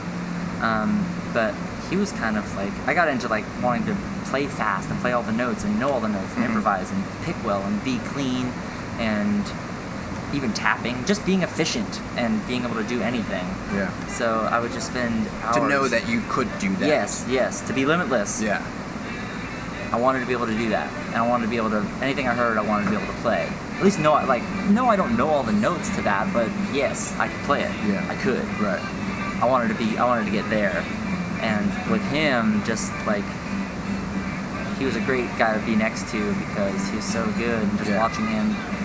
No lessons, by the way. There you go, man. No lessons. Yeah. In his basement, head over his guitar, just practicing and listening. I think he learned everything by ear. He's amazing. He's still amazing. But he doesn't show off. He doesn't make videos. He doesn't do anything. Yeah. He just has this skill. Yeah. He eventually moved on to like 8-string guitars because there weren't enough strings to match what was going on in his brain. Right. Right. Just the level of challenge had to keep rising and rising. That's the next progression. Right. And I was lucky to have that guy around. Like, if I were the best guitar player in school, how boring would that have been? Yeah. I wouldn't have learned anything. Yeah. But this guy was just in the hallways, killing time, blowing your mind. Like that was cool. So I guess I wanted to be able to play anything. So it was just more an overall like struggle of wanting to achieve excellence. Yeah. And just any time there was something that was not going maybe as you perceived it should be going, there was just frustration, and that was the biggest part of it, would you say? Yeah, it was frustration. I mean, I don't think I got stumped ever, like officially, where I'm like, oh, I'm out. This isn't what I'm gonna do. Yeah. It was just when I hit that wall, it was like, okay, work, yeah, work really hard, and that's what I've done. I've applied that to every aspect of being in a band or being a musician at all. It's like, I don't know anyone in the industry. I don't have any hookups. Yeah. I didn't get walked into this thing, so I'm just gonna work. Yeah. I'm gonna go play shows. Right. I will do it. DIY. Put the skateboard ethic into the rock and roll and go to work and be the best you can be, because no one can out you. And so I love that. Yeah. So the frustration was there, but I was like, this is me trying to be someone else. Mm-hmm. That's the frustration. I'm being mad that my expectations aren't being met for myself. Mm-hmm. I'm not as good as Eddie Van Halen. That's upsetting me. That's what I was getting at before, yeah, having those expectations of becoming good, Okay, but then yeah. also being you. Right. And there can be some conflict there. 'Cause Yeah. it's like, was that really me? Like, I remember I was learning sweep picking at one time for the same reason of I wanted to know that I could do it. Yeah. And I never listened to music. I didn't even know it was a thing because I never listened to music that had it. Yeah. And even once I was told what it was, I still couldn't recall when I'd ever heard it in music at the time. But I was impressed that this is another thing, and also was intrigued because I hadn't known about it. But then once I started getting it down and I showed myself, okay, I could do this. I wasn't great, but I knew that if I continued doing it, I could get good at this, but I could still pull it off. And then I realized, though, that's as far as I need to go because that's not really me. I felt the same way with the shredding and the Van Halen aspect of it. He got into Yngwie Malmsteen and stuff, and that's great. And he started combining like classical and shredding, you know, that kid in high school, that was really good. Yeah. But yeah, like you said, once I got to the point where like, okay, I could do this, but this is not what I want to hear in my brain. I don't actually want to ever do this. There's other things that would be more worth your time doing than that. Yes. So, and then learning what you want to hear and playing that is a whole other skill that I had to learn. So, oh, let's see. I mean, I feel like we probably touched on the most important things about practicing. I mean, do you have any other comments in terms of practicing? I guess it's essential, you know. I'm glad I did it. I'm glad the struggle. Put the time in. I'm glad the struggle was there. Yeah, the time. And not give up. Yeah. It is a struggle, and there's no other way. That's why a lot of people don't do it. You know, this is hard. It hurts my hands. Well, the lesson stuff you said you were practicing, was there a structure, like, you know, okay, I'm going to do this, and then for the next 10 minutes, I'm going to do this? How did you? Kind of, like do scales. Yeah. Warm up with some scales, do all of them, and then practice whatever piece you're working on, or a chunk of the piece that you're working on, and these measures you're going to work on, that hard run of this concerto you're going to work on, so sometimes chunks of a piece. But yeah, it was basically like do all the stuff you need to do up front, and then rock some power chords later at the end, and then noodle for way too long. But there was some structure. Just get good at whatever lesson I was supposed to have that week. But he structured it well to where it was like, we're going to learn all the notes, we're going to learn how to play them, and we're going to put them into use. That structure over the application, right? That stretched out for over many years. Information, right? Or seemingly right. useless. It wasn't just learning songs; it was learning how to play. Right. Yeah. What's the purpose? Yeah. What does this accomplish? Right. Here it is in this example. Here it is here. Looking at how that can vary between those two applications in this context. Whatever. So then, when did songwriting really start coming into the fold for you? Probably like when Bob Dylan kicked in. Probably probably 13. Yeah. Somewhere in there, 12, 13. And was this a type of thing where you were hearing music in your head, or I mean, where did you really start with this when you Can you remember the first thing you wrote? It was just like using, it was my stepbrothers. My dad had married again. Her children were in hardcore bands, like holy shit hardcore bands. Like so 80s punk hardcore, or like late 90s. Like Amen or something. Northwest. Just heavy. Really intense, aggressive. Yeah, mosh pit. Yeah. Okay. Huge, intense mosh pit, like fucking Black Flag. Yeah. That. Even heavier. Right. Anyway, so I would listen to their stuff, and I would literally just take whatever chords I knew. You only know so many chords at a certain time, so I just like take the 5 chords I knew and try to do a song with it, and just that was about it. Probably like 6th grade, honestly, when like the first time I tried to write a song. Something Dylan-esque then? No. I remember deliberately it was my best kind of interpretation of the chords I heard their hardcore band playing. Oh, okay. It wasn't hardcore, but I was like, I hear what their chords are kind of doing, so I'm gonna kind of do that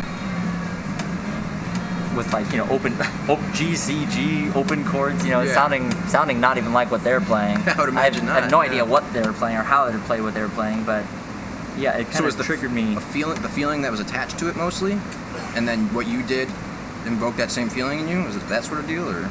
I think it was just the feeling of wanting to play in a band and playing with other people. So I had a friend that his dad had a kit of drums and a bass amp, and so I like put a band together.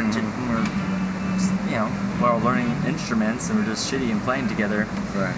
But immediately I was attracted to playing with other people and trying to get songs together. How did that the songwriting evolve for you? Just, I guess, let's say at least through your teens. Mm-hmm. You said you moved out here 19, was it? Yeah. I just turned, first show here was 19, and by the time I moved here I was 20. Gotcha. So yeah, within that span, 13 to the point where you were performing songs. Yeah. How did that songwriting, and I'm sure it's still evolved, and I actually would like to hear even now, how that's continued to evolve, but for that time period, what was that like? It was combining cool, because I was really guitar focused. Yeah. So it's like combining cool guitar elements with smart words, trying to be smart. Mm-hmm. I wanted to be intelligent. Smart in uses of metaphors. Yeah, or metaphors the and message.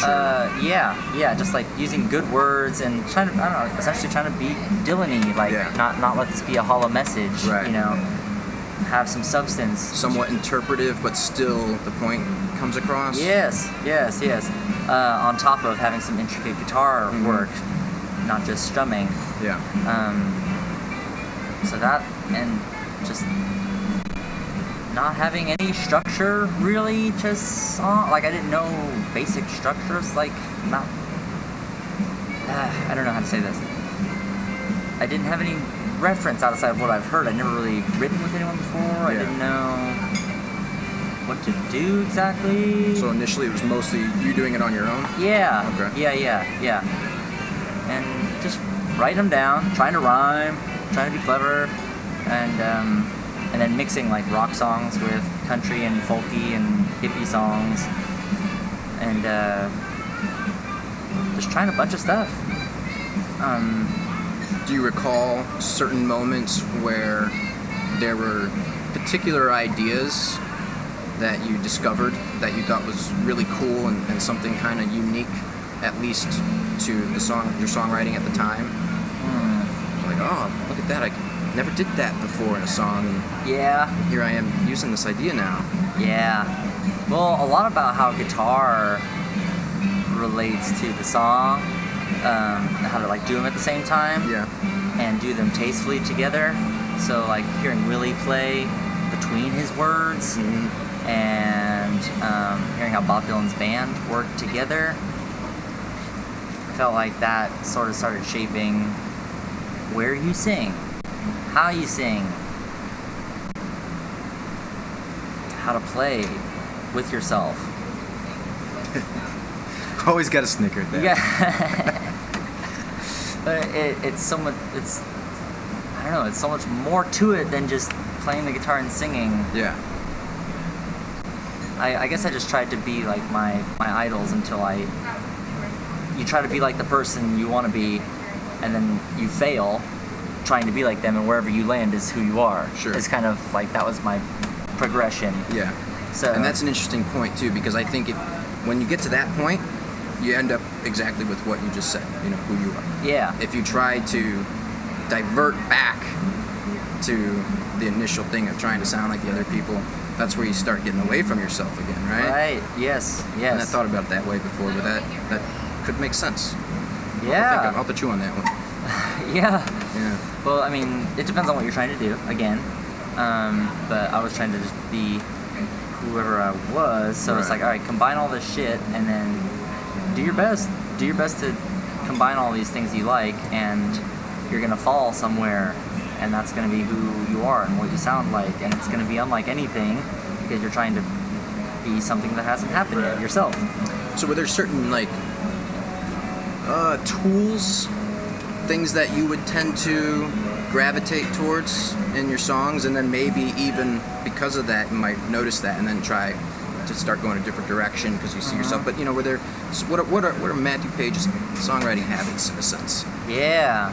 A lot of it started coming from guitar. Like, I sing a lot how I play guitar. Like, the melody I sing is kind of what I was playing on guitar earlier. Gotcha. That's kind of how I started. And it's usually starting on the guitar first. Yeah, yeah. Now that I'm like feel more comfortable singing, sometimes the song can come can from go just either way. singing. Yeah. But I was pretty strictly a guitar person, so Right. I would pick a melody out and then sing what I just played, and then maybe just keep the chords down and sing. You know, it would all kind of come from guitar. Yeah. Now I can pull it out of other places, but And would you say that if you start playing the melody on the guitar versus if you start just hearing it in your head or singing it, that they actually, even though they're both coming from you, they actually end up being quite different? yeah. Cool, because I was kind of, in a way, limited to singing what I was able to play. Right. Or what would fall out of playing guitar, which isn't always what would fall out of just singing. Right, sure. Yeah. Due to your ability at that time. And So that was a big influence on the melody. yeah, guitar, a lot of my earlier songs, my melodies are what I'm playing on guitar. And I'm just kind of singing along with that. Well, you also got a very good ear for hooks. Yeah, I guess I like, Something memorable, right? right, You know? yeah. And Just have a chorus or something to have a repeating, humans like a repetitive thing. now I'm trying to remember the tune to this one song, and I don't remember the words to reference, but I do remember that, and you might recognize it from this description, hopefully, but in the chorus, there's this repeating line, and then at the end of the chorus, it seems, if I remember correctly, you say the same line, but the notes each individually are longer and more spaced apart. So it's where it might have been like, Can I Get a Warning? that's it. Yes. So that idea, you took something that was one way, Yeah. and then you did a variation on it. And not only did you just do something cool there, but it's also placed really well. right? Yeah. So where do these ideas, stuff like that? And the other thing where I was talking about where you went in the straight eighth notes is from the triplet feel. Yeah. You know, it's a very unique, creative thing. When you listen to other songs like Midnight Rambler, that's a swung song that kicks into a straight eighth note thing and the Right. end. So that song came from piano. So I was like,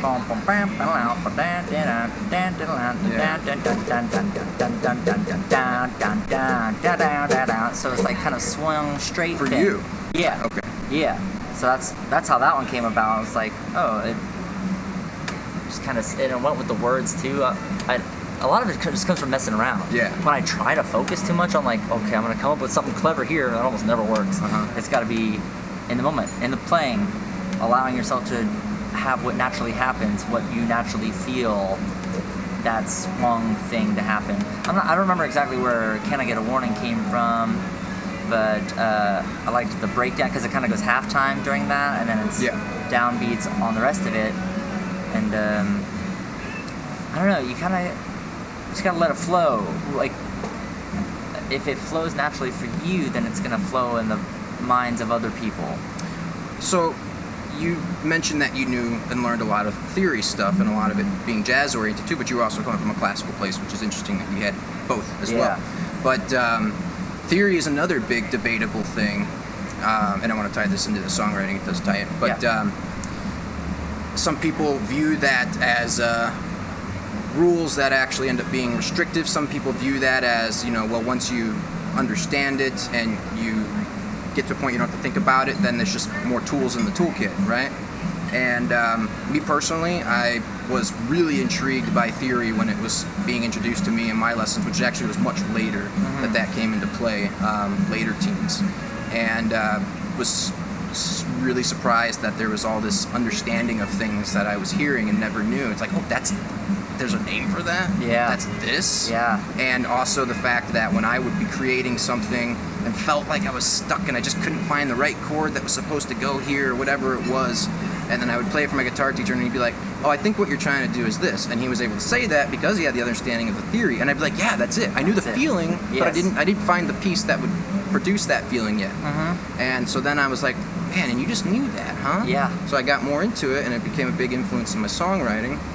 There can be the struggle between, because there's a scientific aspect to music. You can science music to death. Yes. There is an element to, and I am where I am, but I kind of miss the days where finding a new chord was like a discovery, a magic, like, oh my God. And you didn't know intuitively just what that was. Right. Yeah. A lot of times it was by accident. Yeah. A lot of times someone just said, oh, I think this is what you're trying to do. And like, oh my God, yes, what is that? Right. Yeah. And that's so inspiring. And that, unfortunately, that happens not too often anymore. It still does in Nashville. Right. It happens it actually does. When I go see Kenny Vaughn play, I still get my mind blown and I don't know a lot of the shit that he plays. Oh, yeah, dude. That reminds me of like Penn and Teller had this quote where they said that as experienced as they are and everything and knowledgeable, a great magician can still fool another great magician because they just do it so well. And I'm like, that's the same for music, man. Absolutely. To where you could know and understand everything, let's say. Not that I do, but if you did. And a great musician could still make you feel like you don't understand anything. Yes. And music is magic, I believe it. And you can try to examine it all you want and do all the math and whatnot, but music isn't notes on a page. It's like this thing that happens. It's sonic emotion. You got 8 notes. Right. You got 8, and that's what we're working with, and still you're coming up with this crazy stuff. Right. So I feel like there's a lot of room all the time for magic to be made and more things to be learned, but I don't think it's bad to know some of the science behind it. Sure. Just to be able to explore something in your mind, to be able to have those options to explore. Right. Knowing that stuff. You can turn it off. Yeah. I feel like I can turn it off and just throw some chords out there and some weird thing might happen, You can still do that. I think most of the people that have a negative opinion on it are ones that probably haven't experienced it because they're afraid to. That might ruin some sense of purity. Sure. And that's understandable. And I do have moments where I feel like that might actually be true, and you can turn it off. I had to learn personally to do that. It wasn't so easy because I naturally have an analytical thought process anyway. So I just tend to jump towards that. So I have to learn to do that, and it can be done. But I think ultimately, at the end of the day, it's better to not restrict yourself and be open to all the options. And also, there might be time where depending on what you're doing with music, you really might have to know that. Yeah. I mean, like you said, tools in the toolbox. Yeah. And if you're doing this for a long time and you're planning on this being your livelihood and you're going to do this to share with other people, like, you need to know as much about it as you can. Yeah. If you're whimsical and just in your room and wanting to have fun and go into space and just whatever with it, why would you need to know anything? Do whatever you want. Do whatever you want. You want to learn it, cool. You don't have to. And if it turns out cool, great. If it doesn't, whatever. It's like, music's still supposed to be fun or evoke some sort of joy. Player, listener, like, that's important. Yeah. Keeping the joy element in music. Even if you're being all sad and whiny about it, you're still like nurturing with music. And being able to have all the tools you can get in your mind it would be foolish not to absorb as much as you could. Yeah, I looked at it like when I was saying that my instructor had suggested this thing, and it was exactly what I was looking for. That feeling of it was just right. And I remember thinking, it's like, well, man, if I learn more theory, perhaps I can more accurately express what I'm trying to express, because I'll know more places to search. Yes. I'll have like a flashlight now in other areas that were typically just dark. Yeah. And maybe I got lucky if I found it or something, or maybe I wouldn't. So I almost feel the opposite, where, and maybe you have to get to a certain level of comfortability with theory, so you're not thinking about it all the time, right? So it's not forced. But once you get to that point, it actually can free you in a lot of ways. Allow you to be, but I think it's ideal when most of it is coming from the pure sense of feeling within your soul first. Yes, absolutely. But what kind of theory stuff did you get into, and how did you feel about that over that high school age, those teens, when you were doing it? I didn't. I don't know. I didn't know its uses yet. I'm just like learning G major 7 chords and weird jazz chords. I don't know how to use them all. So would you learn like about what notes were in the chord and stuff? Yeah, like why do you call this an add 9? Why do you call this a diminished? And just learning names and structures of chords and notes, and learning about keys and how they work and your circle of fifths, and how to, if you're ever in need of this note, how do you find it, and just learning the essential tools to be able to navigate music. Yeah. So scale stuff. Lots of scales. Did you learn, like, because you were reading too, right? So you'd have to learn key signatures and stuff. Yes. Did you understand like the different modes and stuff? No, not really. Well, like a Mixolydian and Dorian stuff. Did you get into that? Yeah, we did those. It didn't stick. I wouldn't be able to play them now, but I went through them all, and we definitely practiced them. So, but I never really applied them. Would you say, or whether you know or not now, maybe you write a song that's like using the Dorian mode? Would you be aware of that? No, really? I sure wouldn't. No. Interesting. No, I must have lost that one. It's very intuitive then. Like, just in touch with the feeling that results in what that could be. I mean, you can explain anything with theory, right? Ultimately, sure, if you want. But I say intuitive in the sense where you did that, but you weren't intending or thinking about that. Right. So. And when I want to go somewhere with a feeling, it's like, oh, just really physical. Like, okay, I know to let go down here with this note to get this feeling from this chord. Yeah.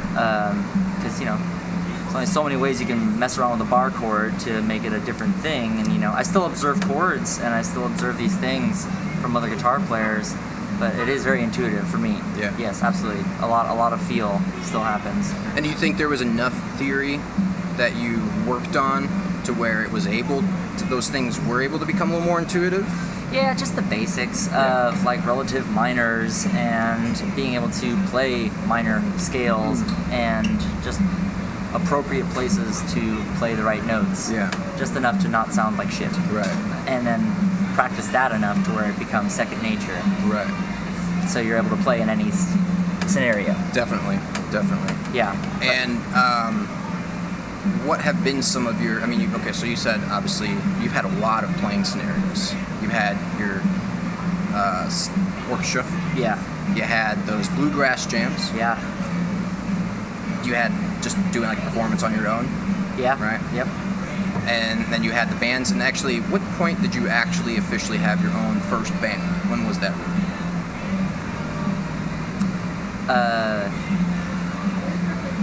Probably 9th grade. Oh, really? Yeah, probably like proper band. Like we had friends that would jam. We'd sit in a house and jam, like as a 3-piece band kind of thing. Right. But like, we're getting a name, we're getting a website, and we're gonna make some T-shirts, and we're gonna start playing shows. Yeah. It's like, probably in there, but right at the beginning of high school, probably. Right. But I always wanted to. We always were jamming as a band type of thing, but it never was like official until probably about high school. And then was that, how many different bands were in that period of time? First one was like hippie band of like acoustic guitars. And then the next one was more rock and roll geared. So it was really like 2. And then that art teacher I told you about that kind of first full circled me in high school with Willie Nelson and the Stones, he had a country band. Okay. And I played in his country band like the last year of high school, just like learning how to be a lead guitar player in a country band. So it's like this country lead playing was always really tricky for me. Something about it. I'm not sure I was very good at it. I was a pretty good guitar player. Well, you're good at it now. So there's definitely country playing. I was good enough to play in their band, you know. Yeah. Like they were just some dads that did country gigs every weekend, you know, and they needed another guitar player, and I was good enough. You were just out there doing it all the time, man. Yeah, and so they had to like sneak me into bars. I'm underage and shit, you know, like can't let the school know that we're in a band, you know. Yeah. That's right. Yeah. So that's kind of how it progressed. Huh. And at what point did so you got here around 20? You were initially playing solo. Yeah. Is that what became Blackfoot Gypsies, or is this a total different thing that you did Blackfoot Gypsies? No, I showed up here and then I was just kind of whatever playing around, and I wanted a band. I didn't want to be Matthew Paige. I wanted a band. Yeah. So I didn't know anyone. I couldn't hang out at bars because I'm only 20, right. And so I couldn't like mingle too much with people. So I would go to whatever blues jam or whatever jam, any gathering of musicians I could get to that wasn't age restrictive. Yeah. But I met Zach, our drummer, on Craigslist because I didn't know how to find anyone. So I just put out an ad Craigslist like, can be very good sometimes. I need an amazing drummer man who's into all this shit. Yeah. And he showed up, and we were a 2-piece band because I was still in like Jack White and stuff, and so I figured I could do all of the guitaring that needed to be done by myself, open tuning, all that stuff. Yeah. So we were that for like 3 years, and then the right people showed up to expand a little bit. And then Dylan, is that the bass player? Yes. God, dude, he blew me away the first time that I seen you guys, man. I mean, the whole thing did.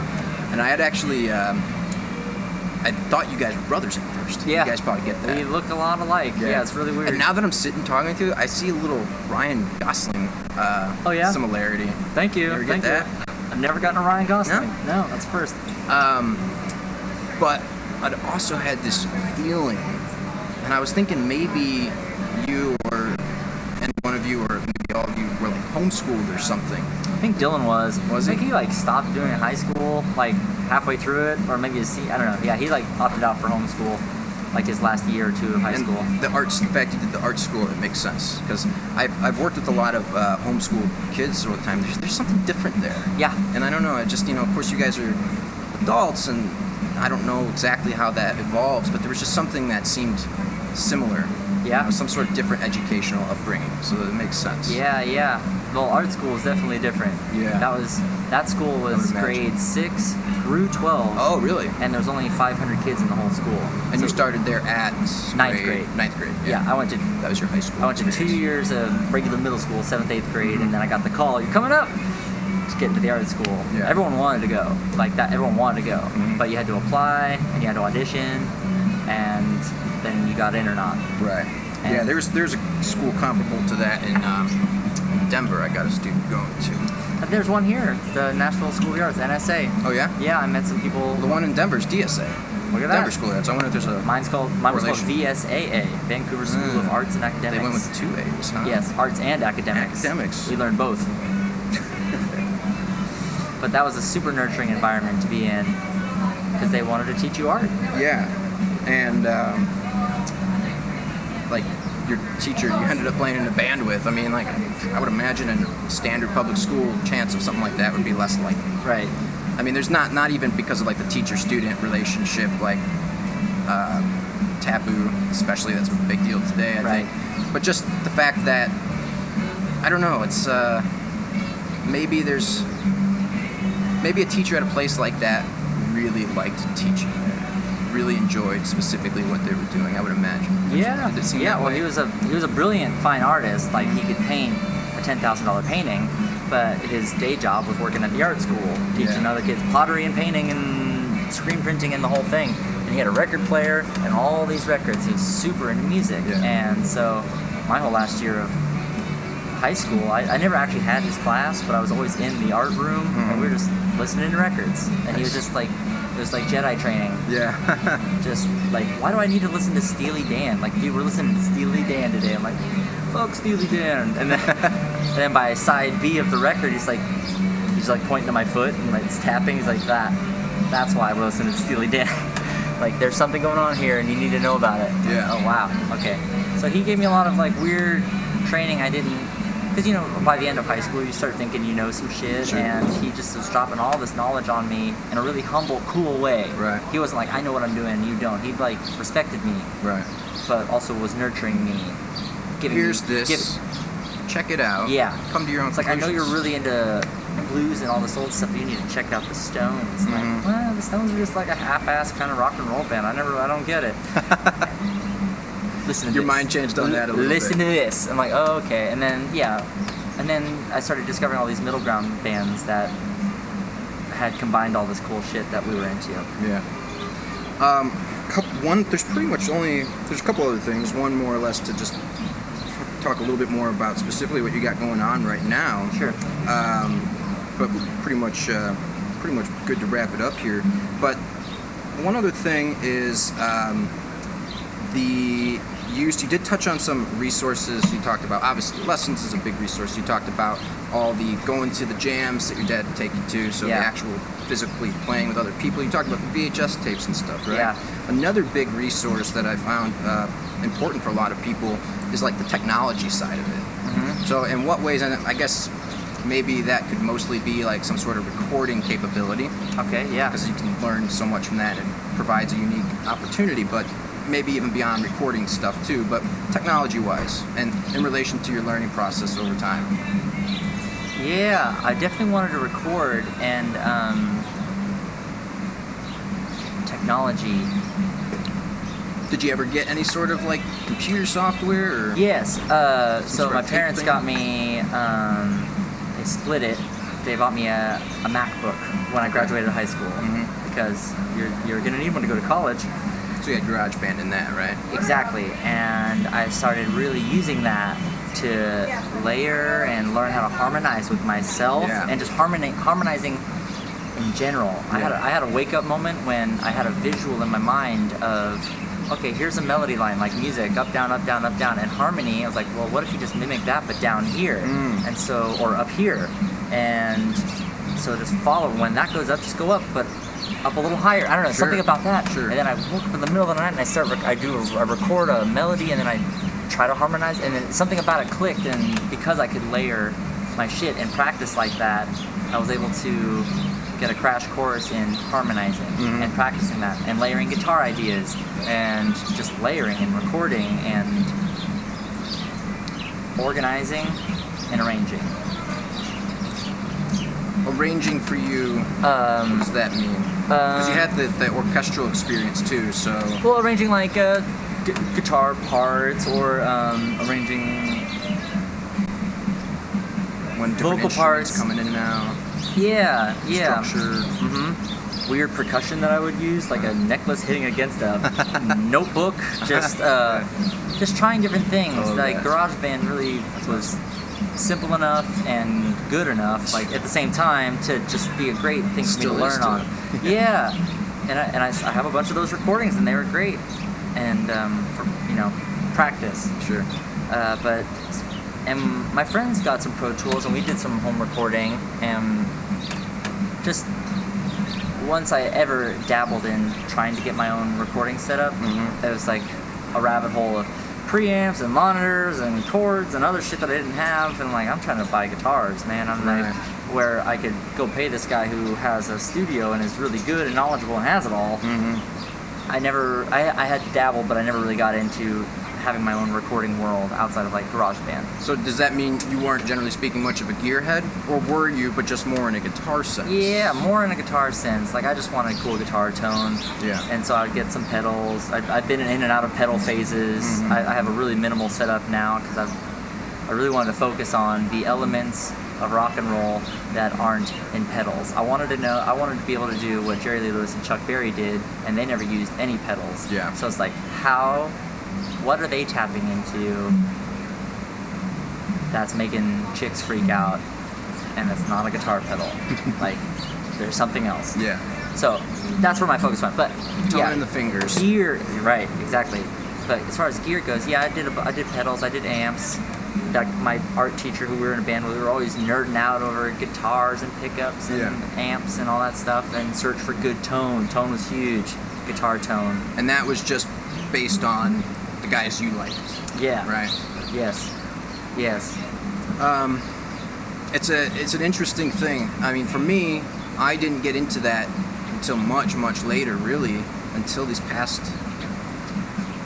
shortly before I left Denver, about the past 2 or 3 years. Get into what? Tone side of Okay. things.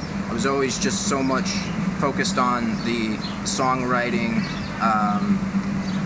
Instead of making my guitar sound different, I would usually just think about a different instrument entirely. Okay. That would be kind of my way of doing a similar thing. But as far as my instrument, I never really went too far, and now I realize that I ignored that for too long. I probably didn't have very good tone. I wouldn't even been able to tell you what good tone was. I was a set it and forget it kind of guy at the time. And certainly didn't have any other friends that were really thinking about that. So then I started getting into it recently, right? But for a long time, I didn't. And I wish I had gotten into it earlier. And there's a question in this somewhere. I'm trying to remember where I was going with it. But I guess, what was that process like for you in the beginning? And where you said you kind of came in and out of that, the gear side of things. Well, you start with the amp that you get with your $300 guitar package. Yeah. You know, that amp, and then that's amazing. It sounds great. You get that weird distortion, and then Let me rephrase the question, and I think I get it better now. Sure. And the way you were answering that made me think of this. Okay, think about somebody out there that's not done this yet, but is curious about it. yeah. And how your path might compare to something that they could do or something as far as Sure. tone and gear.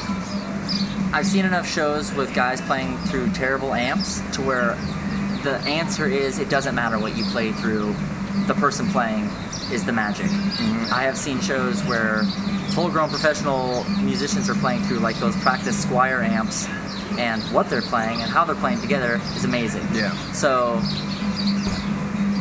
yes, tone is important, but what you're playing and how you're playing and the intention you're playing behind it is actually the most Don't let important. the tone search replace that. Right. What you find in tone isn't going to fix what you're going to play. Yeah. So, that being said, you just got to make it sound good for yourself, you know? Yeah. And you can get into boutique amps and spend thousands of dollars, but It's expensive. it's so expensive.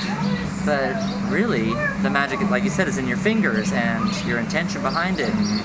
My search started when, like, discovering the difference between tube amps and solid state amps, and I thought that was just the holy grail of difference. And when I got my first tube amp, I was like, oh man, Yeah. you hear the sonic difference and you're like, oh, this is what they mean by tone. Right. And so that started the search for just like a good amp, you know. Can you give some examples of some of the different things you've gone through in that? Yeah, my first tube amp was a Fender DeVille. Hot Rod DeVille. Hot Rod DeVille, yes. The standard amp 212s. I got it for $350. Oh, you just got one of those actually. Yeah. They're we still used it great. in the studio. They're still great. Yeah. There can be some weird modifications you can do to them that make them even more great. They are actually great. And I had just gotten in. I'd been like given a Fender Champ, like one of the small '70s ones.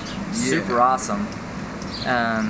You were given one? Isn't that a little bit more something that could be pricey? Oh yeah, but it was a friend of mine, and he had it in his garage, and he knew I was coming into that world, and he wasn't using it.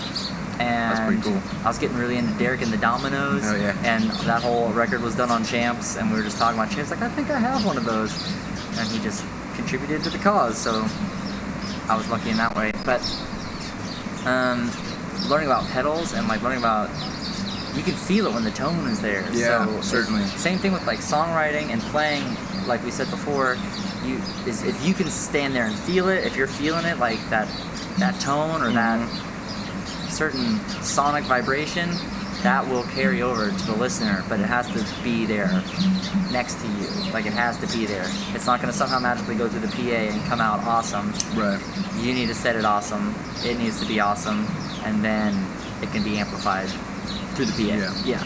It's elaborating on what should already be there. Yes. Bringing out the icing on it. Yeah. And less is more, I feel, is especially with all the options that are available for guitar playing nowadays. There's a million pedals and there's a million additions or whatever, but my favorite tone that I ever get usually is plugging into the amp. Maybe one pedal. Yeah. Maybe. I remember, you know Zach Ryan? Yeah. Yeah, he posted a picture of his current pedal board setup. This was like last summer or something. Yeah. And I commented back with my pedal board. It was my Marshall AV switch, you know? And that's all I ever had. And I think maybe it might have come off kind of dickish, I don't know. But I just meant it as funny, you know? More or less because I never did get to go that route and wanted to. And I was more or less laughing at myself. It's like, this is all I'd ever done. I've had like a DD6 that I would use from time to time or something, and Sure. that, you know, really nothing I use regularly for sure. And yeah, I just thought that was funny. That was the pedal board for a while. That is funny. Especially coming to Nashville where everyone's really fucking good, and I watch other great guitar players, like, what are they doing? And they're like plugging everybody. into their amp. Like, obviously there's some of those guys with 4x6 pedal boards, like, good lord, but the ones Everyone's so good. the ones I admired the most was like one pedal. And like, that's the magic. Play the guitar, use the tone knobs, use the pickups, use the amp, use super minimal stuff. Unless you're trying to get spacey, and you know, this is the beautiful thing about it. There's no wrong answer. Right. There's no path. You get to make all of this up. But I guess the one thing you can kind of blanket statement about it is that if you can make it feel and sound really good standing next to you, that's the approval point. As far as the search of tone, just try to stay pure. Yeah. Try to keep it pure. Whatever that means to you is like, just keep it pure. And don't get so caught up in it that other things get neglected. Right. Don't do that tap dance on the pedal every chorus. You know, like there's that's one thing I don't like. One is a pedal board separation from the guitar player. Yeah. I hate seeing like that boundary between them. Like I don't like the look of a pedal board on stage. Yeah. I don't. And I don't like the look of someone over there doing the thing with the foot down there every oh, here comes the chorus, here comes the thing, and a lot of people in Nashville are really good at it. Like I have some friends that have just a few pedals, but they use them really well, and they can basically make studio arrangements live. Right. You know, changing of sound and adding vibrato and crazy reverb or slapback delay, or you know, that's all great. But in my pursuit of pure goodness rock and roll, less is more, and the magic should be coming from the people. Dylan plugs his bass into the bass amp. Zach has a kit of drums. I have an amp with a boost pedal and a delay pedal. I have a fuzz in the event I ever want to get fuzzy. Yeah. But that's rare. That's as far as I go. So it's like three layers of some distortion, but the rest is pickups, tone, volume. Your Live Snakes briefcase is doing something to the tone too. Oh yeah, that does a lot of the Live Snakes keep my tone in check. It's like the amps vibrating, and then the rattlesnakes inside are rattling. There's like a shaker constant in the background. It's true. See, you've caught on. Tone isn't always all about electricity. Some good things said there, and I know we want to get D's. I want to go check out D's as well. Yeah. So I guess really just to wrap it up, I mean, what would you say is like your main direction now when it comes to improving your skills as a guitar player, becoming more the guitar player? What is that like now? I feel like it's using the tools now. It's using the tools to make art. Yeah. It's like I've gone through the books, I learned the notes, I have the tools that I have. They're always growing because I'm always catching other people play. Yeah. And so you can never turn off the intake. And you guys are playing so much. You gotta take the intake in. You have to be discovering new things. Yeah, absolutely. You're discovering more things, you see other people play, you gotta take on influence all the time. So if you're not taking in, you're not gonna put out. Yeah. So you gotta be careful what you put in, because that's gonna affect what comes out. Right. So I'm careful about that. Sure. But as far as direction now, it's just finding those things that make you feel Yeah. good or bad or whatever you're trying to go for, and then using those tools to tastefully make something fun for someone else to enjoy. So you're pleased ultimately with where your skills are. Not to the point where you're blocking anything out, but just where that's no longer as much the focus. Right. I'm not trying to become, I don't know, I'm not trying to play faster, or my skill desire has adjusted to, instead of ability, it's like style. I can play fast. I can play all the notes. I can. But now it's like tasteful decisions to do certain things. And I think that's a long time in the making for me personally in my journey, is to like, okay, be comfortable, be confident, but now be decisive.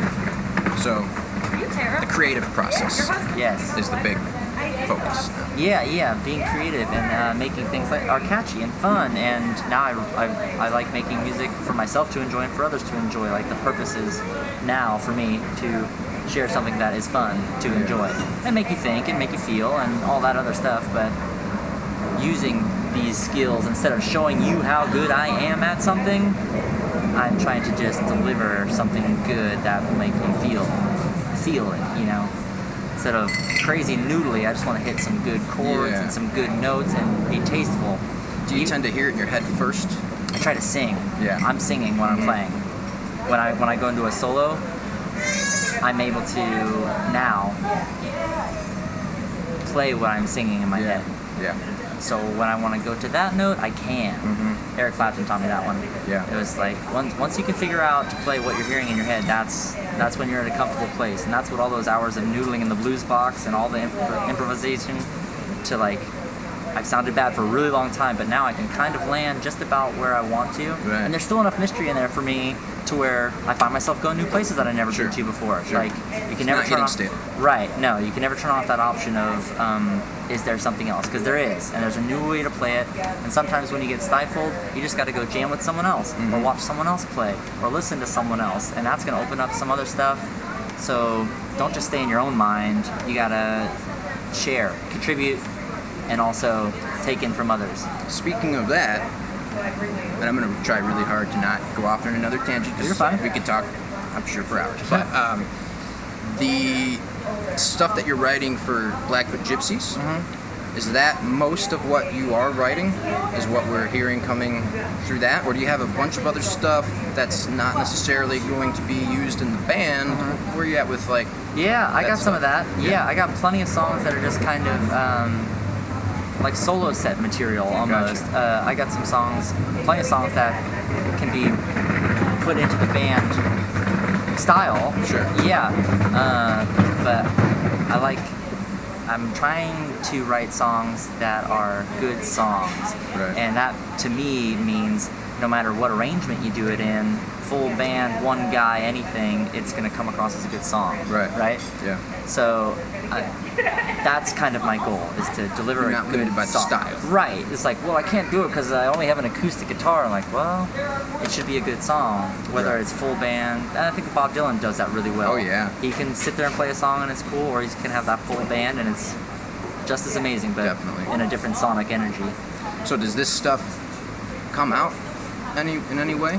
I'm working on it now, actually. I have Like a a whole soul album? Yeah, I thing? kind of have a whole set of songs that some of them will probably make it into Gypsies material, but they're just kind of just by myself songs almost. Sure. At least I'm going to do a version of them that way, or really simple arrangements, Yeah. barely any layering of sorts, just more mellow. Well, maybe not mellow, but just not full on drums. Stripped down? Not full. Yeah, a little bit more stripped down. The pure essence of the song, as Yeah. opposed to studio dressing up. I got you. So trying to get the most out of you as you can with this little... Yeah, trying to focus on the impact of the songwriting and the song. This is uncharted ground for myself, honestly. So I'm still experimenting and exploring it. Yeah. But I would like to do that, just because I've been asked to do some solo sets in town. So that was a challenge for me to get some songs together, and a good excuse to finish some songs and get them out there. Yeah. So now I have the opportunity to like record some of them in my friend's home studio and maybe just put that out. And in my mind, I want to put out as much as I can. So I'm probably going to do that too. Sure. And it's a challenge, you know, to change your mindset on not just rock and roll band, but your songs, delivering them in maybe a different light than you're normally used to.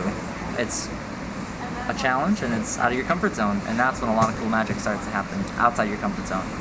Do you find yourself going there without thinking about it, or do you try to intentionally put yourself in this different like creative arena, to challenge yourself? Or, you know, like, is that more something that you subconsciously end up doing, or consciously? That's subconscious. Yeah. It's just the way it comes out, you're saying? Yeah. I don't have, I don't know. I don't know if it's like, I don't know how to describe it. It's not like I don't care, but I feel like I want to write. It can be expressed in different ways, like in a band or by myself.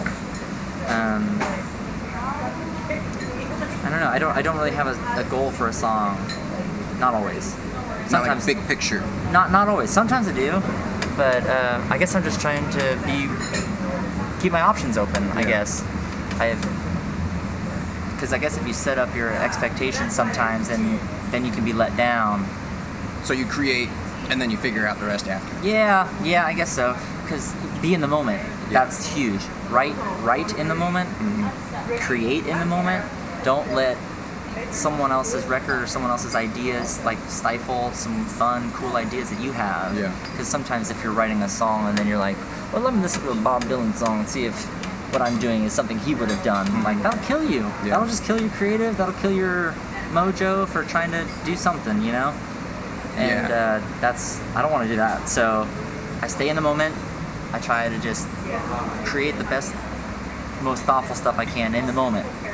And if I'm mad at someone and I know I'm going to apologize them tomorrow and everything is going to be fine tomorrow, I'm going to write today and just be mad and use that fuel to write that song then. Even though I know it's going to be all right tomorrow and it'll be fine, and I probably won't write the song tomorrow. Yeah. I'm going to write it now. Stay in the moment.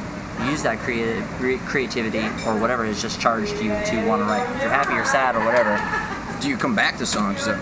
Yes. Yeah, that takes some discipline because sometimes I really like that piece of riff or melody, or you'll write just a chorus. And on phone memos, you know, that was technology. When I got a cell phone that could record, that was actually huge. When I could start recording ideas, I probably got a phone that could record in like 10th grade. So that's when I started like taking down these little nuggets of ideas, and then I would go back to them and turn that riff into a full song, or add that riff into a song that I was working on. Combine ideas. Yes, I do go back. Let's say you're working on something, you're in the moment, you're feeling it. The song is just not done. Maybe you have the full vision for it even, and it's very clear what to do. Yeah. But you just run out of time that day or something. Yeah. So, you know, you keep working on it. Would you do that? Would you keep continuing to work on it? Because what if that emotion starts escaping you or evolving throughout the days? Like, how do you feel about that sort of stuff? Yeah, that does happen, absolutely. And I sometimes I step away from a song, and months later I'll come back and add that last verse or add that last something, and the song may have been about A, but that last verse was about B, but no one everyone's going to know that. It's just how you have to finish it. Coming back at that particular time that you do because you're back in that place again, that resonated with that song that you started, would you say? Yeah.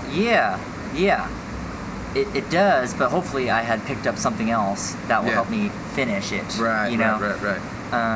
If I knew I was being stifled about it, and sometimes there's a song on my voice memo there's like 10 different versions of that like I had slowly been adding to. Right. And I know it's good, and some of them take a long time. Sure. Some of them are, you sit down and write it. Right. But most of everything I've ever done is a lot of work. So you'll step away once you just start feeling like whatever was there initially is kind of dissipated. Yeah. Take a break from it. Yes. I could come back, but maybe I won't. Yeah. And that's okay if I don't. Yes. Is this kind of the thought process? Yeah, it has to. Yeah. If you're just doing a mechanical style to fill in the blanks, I'm usually disappointed with the result. So it's gotta be charged by something. And then one last thing. about in terms of trying different things that may not necessarily right off the bat be intuitive. The necklace against the notebook. Yeah. You know, stuff like this that is. I don't know if you were like, oh man, I'm just feeling some necklace on notebook right here. You know, I mean, a lot of it's just what I have. So sometimes I'm pretty indecisive. Like that's a thing. The universe has decided I'm indecisive about a lot of stuff. Sure. Sometimes I'm really decisive, but a lot of times I'm like So which leads you to try a lot of things. Yeah. Being restricted is super helpful to me sometimes because it's like, well, I have a notebook that I was writing on, and I'm wearing a necklace, so this is what it's literally what I have. I see. So Nice. I think Jack White touched on that a lot. Like that's why his whole band was red, white, and black the whole time. That's why it was only a two-piece band for a long time. Yeah. He enjoyed the restriction and being creative within because if you have everything, how do you choose? Yeah, he would play guitars that had horrible setup, Right. so it was a struggle. The restriction, yeah. To have struggle come through this music, and you can do that with anything. A lot of different ways. Right. Yeah, totally. Right. So a lot of my shit was just out of necessity. Like this is what I have, and I like that. That makes you really creative. I'm sure you've reverted from, and I really want to ask you these because I appreciate your songwriting a lot. Yeah. I'm sure there have been times where you reverted on some ideas though too, yeah? Like, let's try this over that, maybe next day or something. I'm just not feeling that or something, right? Yeah. So because as you work on something over time, you can get away from the initial emotion. Yes. And maybe, almost like an actor would, you can kind of tap back into that, but it's inevitably going to evolve, right? Because of time passing and stuff. How do you deal with, like, knowing that the emotion's evolving and that you are now, let's say a couple weeks later, maybe continuing to work on that song? Yes. And that the time has passed, you're going to feel a little different, and just knowing that. How does that affect you? Yeah. I guess I try not to. I try to hold on to that seed of what that initial spark was, the riff or the whatever it was, and try to tap back into that and write the rest of the song from that feeling. Like that's the goal. Right. When I have a cool thing, I try to just derive it from that cool thing and expand upon that. But sometimes it doesn't work out, and you can try and try and try and try, and sometimes that's just fighting nature, and nature's just like, nah, it's close. Maybe the next one that you try will be it, and even in a band setting, sometimes I'll take a song in, the guys intuitively pick up what they intuitively pick up, and I don't like it. Sometimes, not usually, they're usually spot on, but sometimes it's like, I'll bring this back next week and see if you hit it from a different angle. Yeah.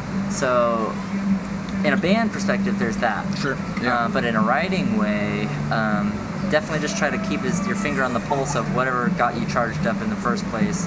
Yeah. And coming back a couple weeks later, if it's not there, sometimes you just gotta let it go. Yeah. Take that cool line, write it down, someone keep it, throw it in the next song. Have you ever slaved over a song beyond the point at which you normally wouldn't actually had it work?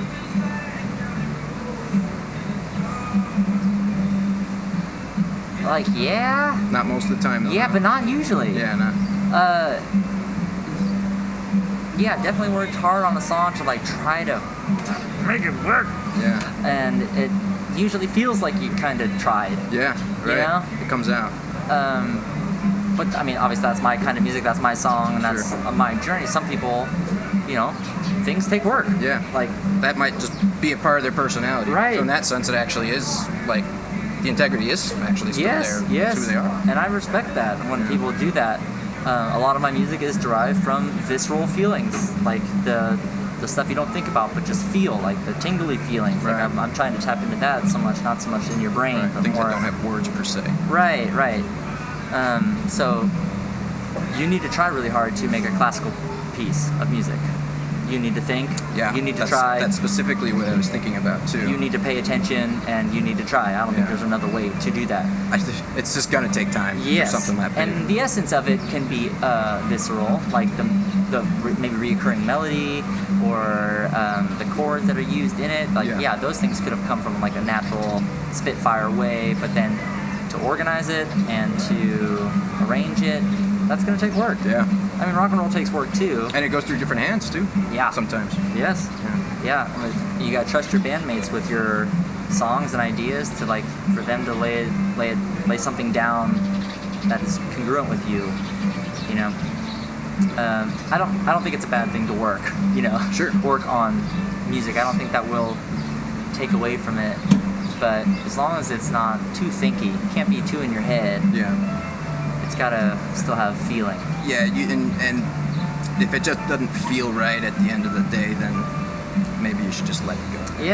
Yeah, and that's okay. Go with the gut feelings. That's okay. Early on, and this took me a long time to trust myself, but this is good hopefully for your listeners, is that your creativity will not go away. I thought that I was going to lose it, or I was going to fall down one day and I would just not have it. Like, I would be mad at myself if I couldn't come up with something. Sure.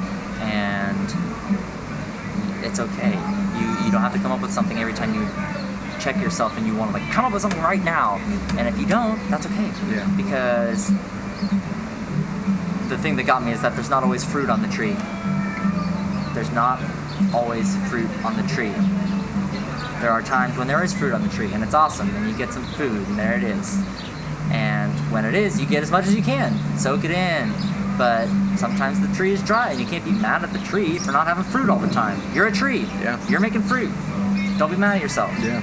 So, putting more pressure on yourself, myself at least, I became less creative the more pressure I put on myself. But when I would just hang out and be flowing and free and just happily creating, that's when creative things happen.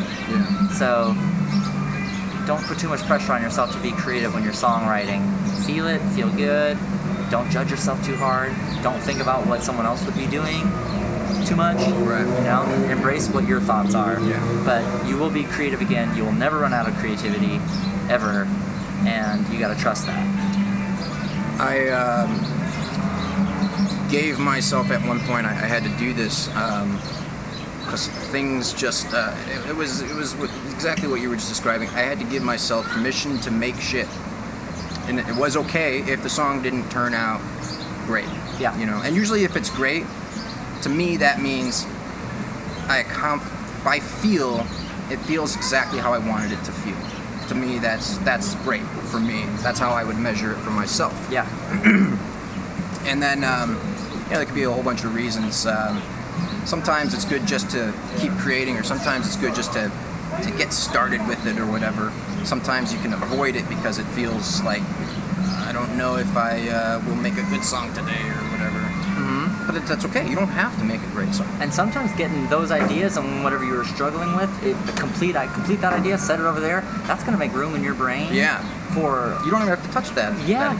Yeah. Making room in your brain. Like I could only work on really work on one or two songs. Like really work on it, maybe two, but really it's one at a time. Yeah. And I've learned I need to make room for it. Like get that riff, get that melody, get those words, get that idea, put it down, good or bad, ugly. And that space is now open for some more cosmic shit to come in and more creativity. Yeah. So you're not... Even writing a bad song will lead to more room for greatness. Yeah, and so is it that riff is just hanging in there and it's hard to divert from that? Yeah, it would like eke its way into like the next song if I didn't place it. Sure. In this song. So in your case, you'd record it in some way, maybe on your phone or something, and now it's there, and that's how you would do that. Yeah. That riff now belongs with that. Right. Or if I want to do like a derivative of that riff or something, but it just needs to be separate for me for ideas and my own peace of mind and to keep the creativity flowing. Yeah. Just get it down, get it out. Being afraid of judgment and shit will really kill any of that. So do you have any problem with that yourself? I used to, I guess. No, not so much anymore? No, you have to give that up. Yeah. 100%. If you're going to be one in the public eye at all, you have to not care. Yeah. Two, if you want to be like nice to yourself in your own brain, you have to like not. You have to love what you're doing. You have to encourage yourself. You can't be like, I suck, I'm shitty, I'm terrible. It's like, no, I'm here to kill it, and I'm going to kill it the best I can. Yeah. And if it's not awesome this time, I'm going to try again. Yeah. You have to be cool with yourself. Right. If you're like putting yourself down, this is not going to work. Yeah. And I feel bad for I know some musicians that are just so fucking mean to themselves about being creative in songwriting or being musical at all. Like that never helped me. So.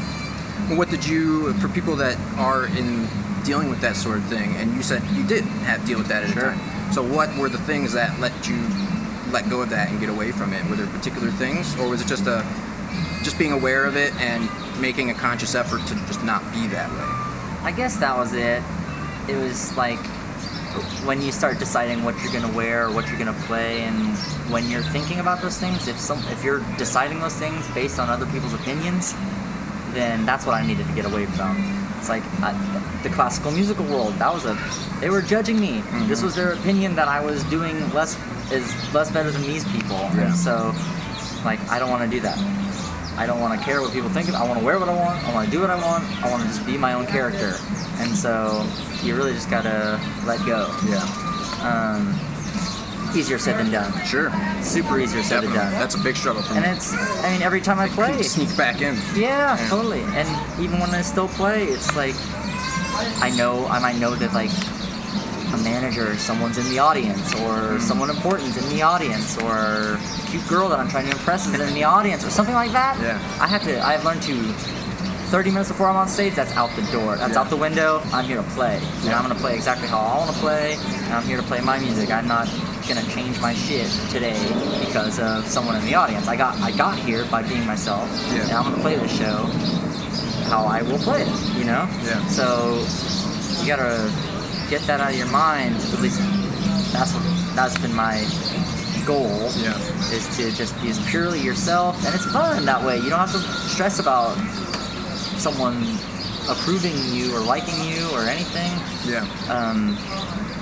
That's a creative stifler, and that'll stop you from doing things. Yeah, find some way to deal with that if it is a problem, because it certainly is just going to snowball. Yeah, and more people, I mean, we're in the internet. Everyone can leave a comment on everything you do.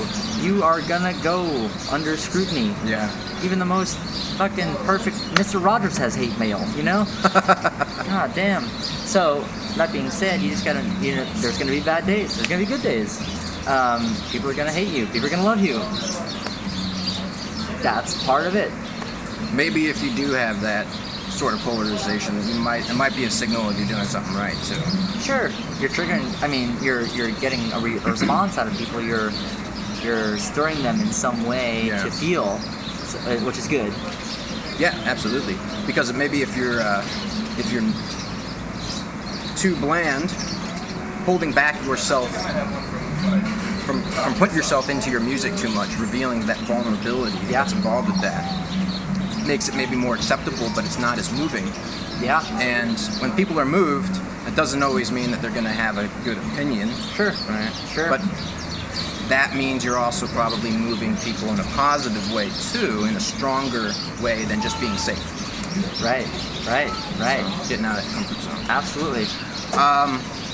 We touched on a lot of cool stuff, man. Yeah, and we did. Certainly Great question. appreciate Thank you. Thanks, dude. I mean, I just like, this whole thing started with I like talking about it. Yeah. And I would talk with my buddies a lot, and I'm like, maybe some people might actually be interested in hearing this. So let's just have a situation where we can record it. Yeah.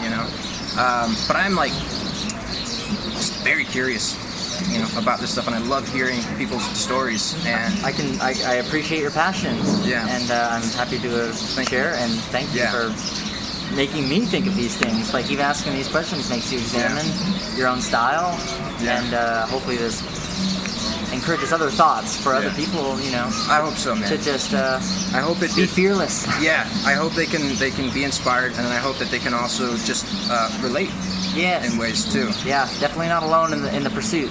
So last thing, keep in mind too, if this does ever get a lot of listeners, it might not be so much further down the road. Sure. It'll go up really quick, but talk about what you got going on and just kind of let people know.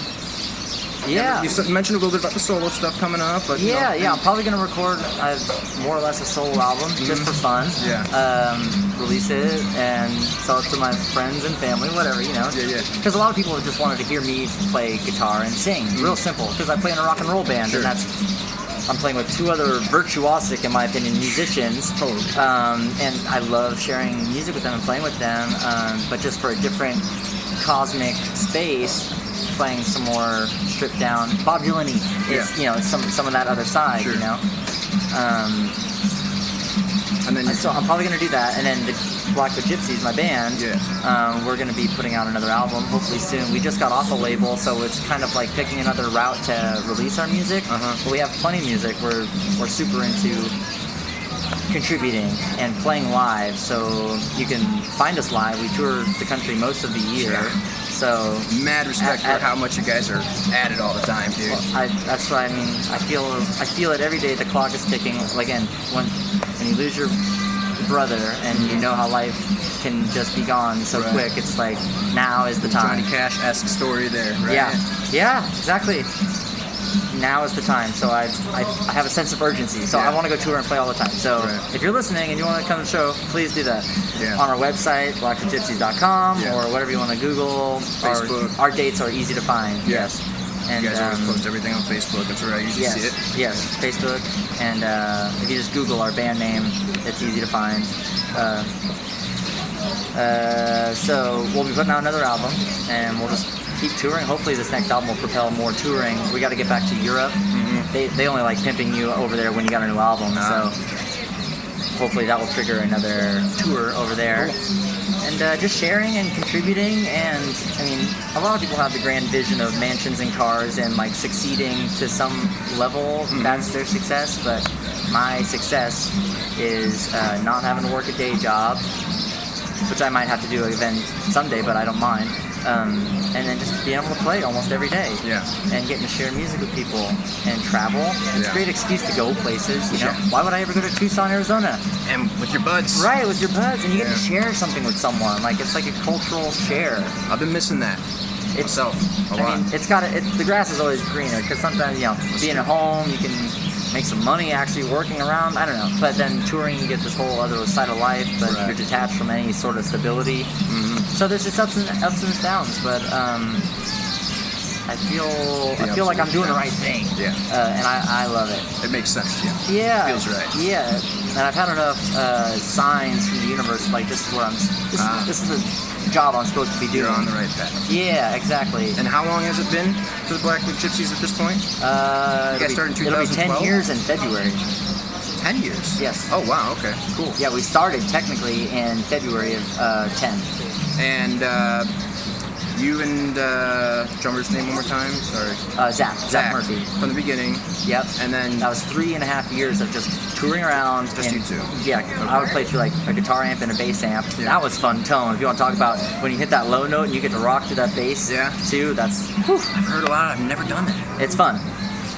When you're a two-piece band, you need some bass. So when did that evolve? Yeah, 3.5 years in, Dylan Whitlow moved to town, and he's just a great musician all around. He played piano, bass, guitar. He's got a gift. And so we had him, and we had a harmonica player a long time for about 3-4 years almost. I was hoping he would get better. He didn't want to practice and get better, so I had to make the tough call of letting him go.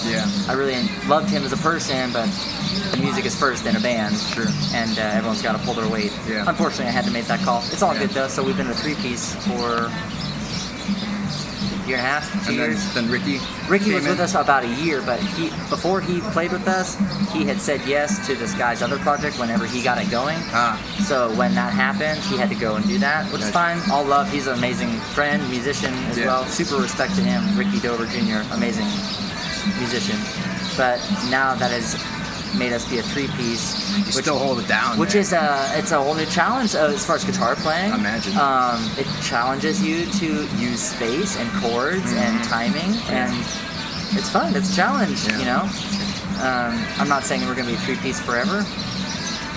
It may evolve into something else, but due to my first band and me trying to shove everyone into place, I know that doesn't work for me. So the universe kind of has to deliver them. Like I'll look and I'll be open to it, but I'm not going to just force someone into playing keyboards because I need a keyboard player. It's like the attitude has to be right, the mojo has to be right.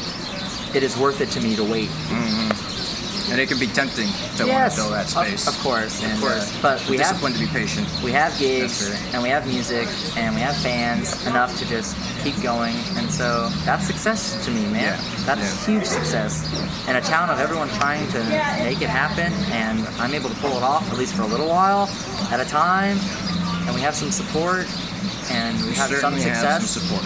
Yeah, Absolutely.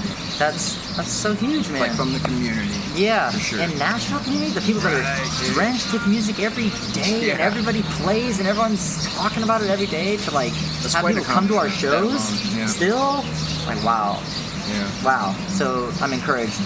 Well, I've seen you guys play a handful of times over the past 2 years. Like I said, 5-spot, World's Greatest Eagle Scouts Yeah. the first time. Yeah.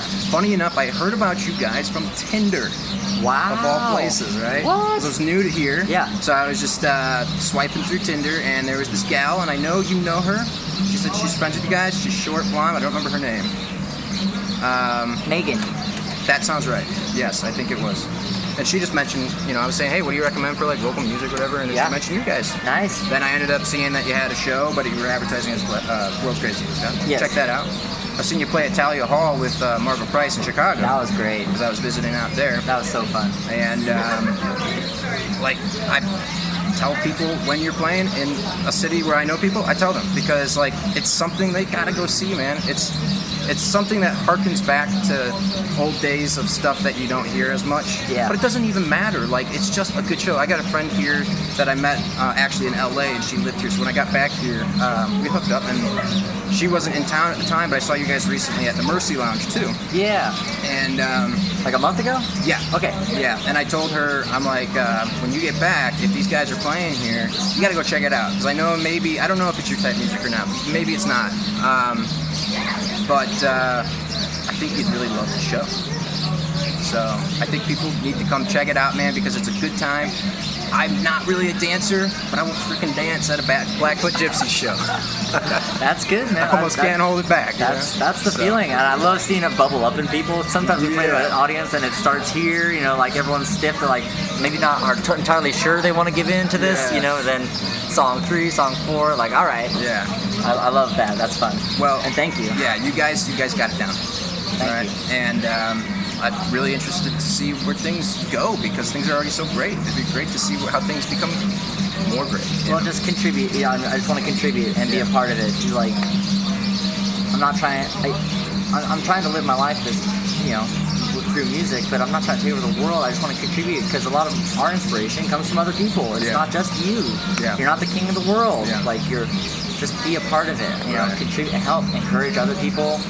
Help share what you know. Like you're doing a great job by just sharing everyone's guitar stories. Like I'm sure people are getting picking up guitars because of it. That's huge. So taking the time, talking with people, meeting people, sit at your merch booth after the show, shake hands with people, talk to people, take them up on an invitation to go get breakfast the next day. Like go live the life, be out there. Contribute is my word. Contribute, give. You must give, and it takes a lot of work and it takes most of your life. But it's so rewarding, you get to share music and you get to go travel and visit and meet people and expand your brain and the world, and it's amazing. Excellent closing words. Yes. Leave it at that. Get out there, contribute. Yeah. All right. Well, thanks, man. Thank you, Appreciate Alex. that. Thank you.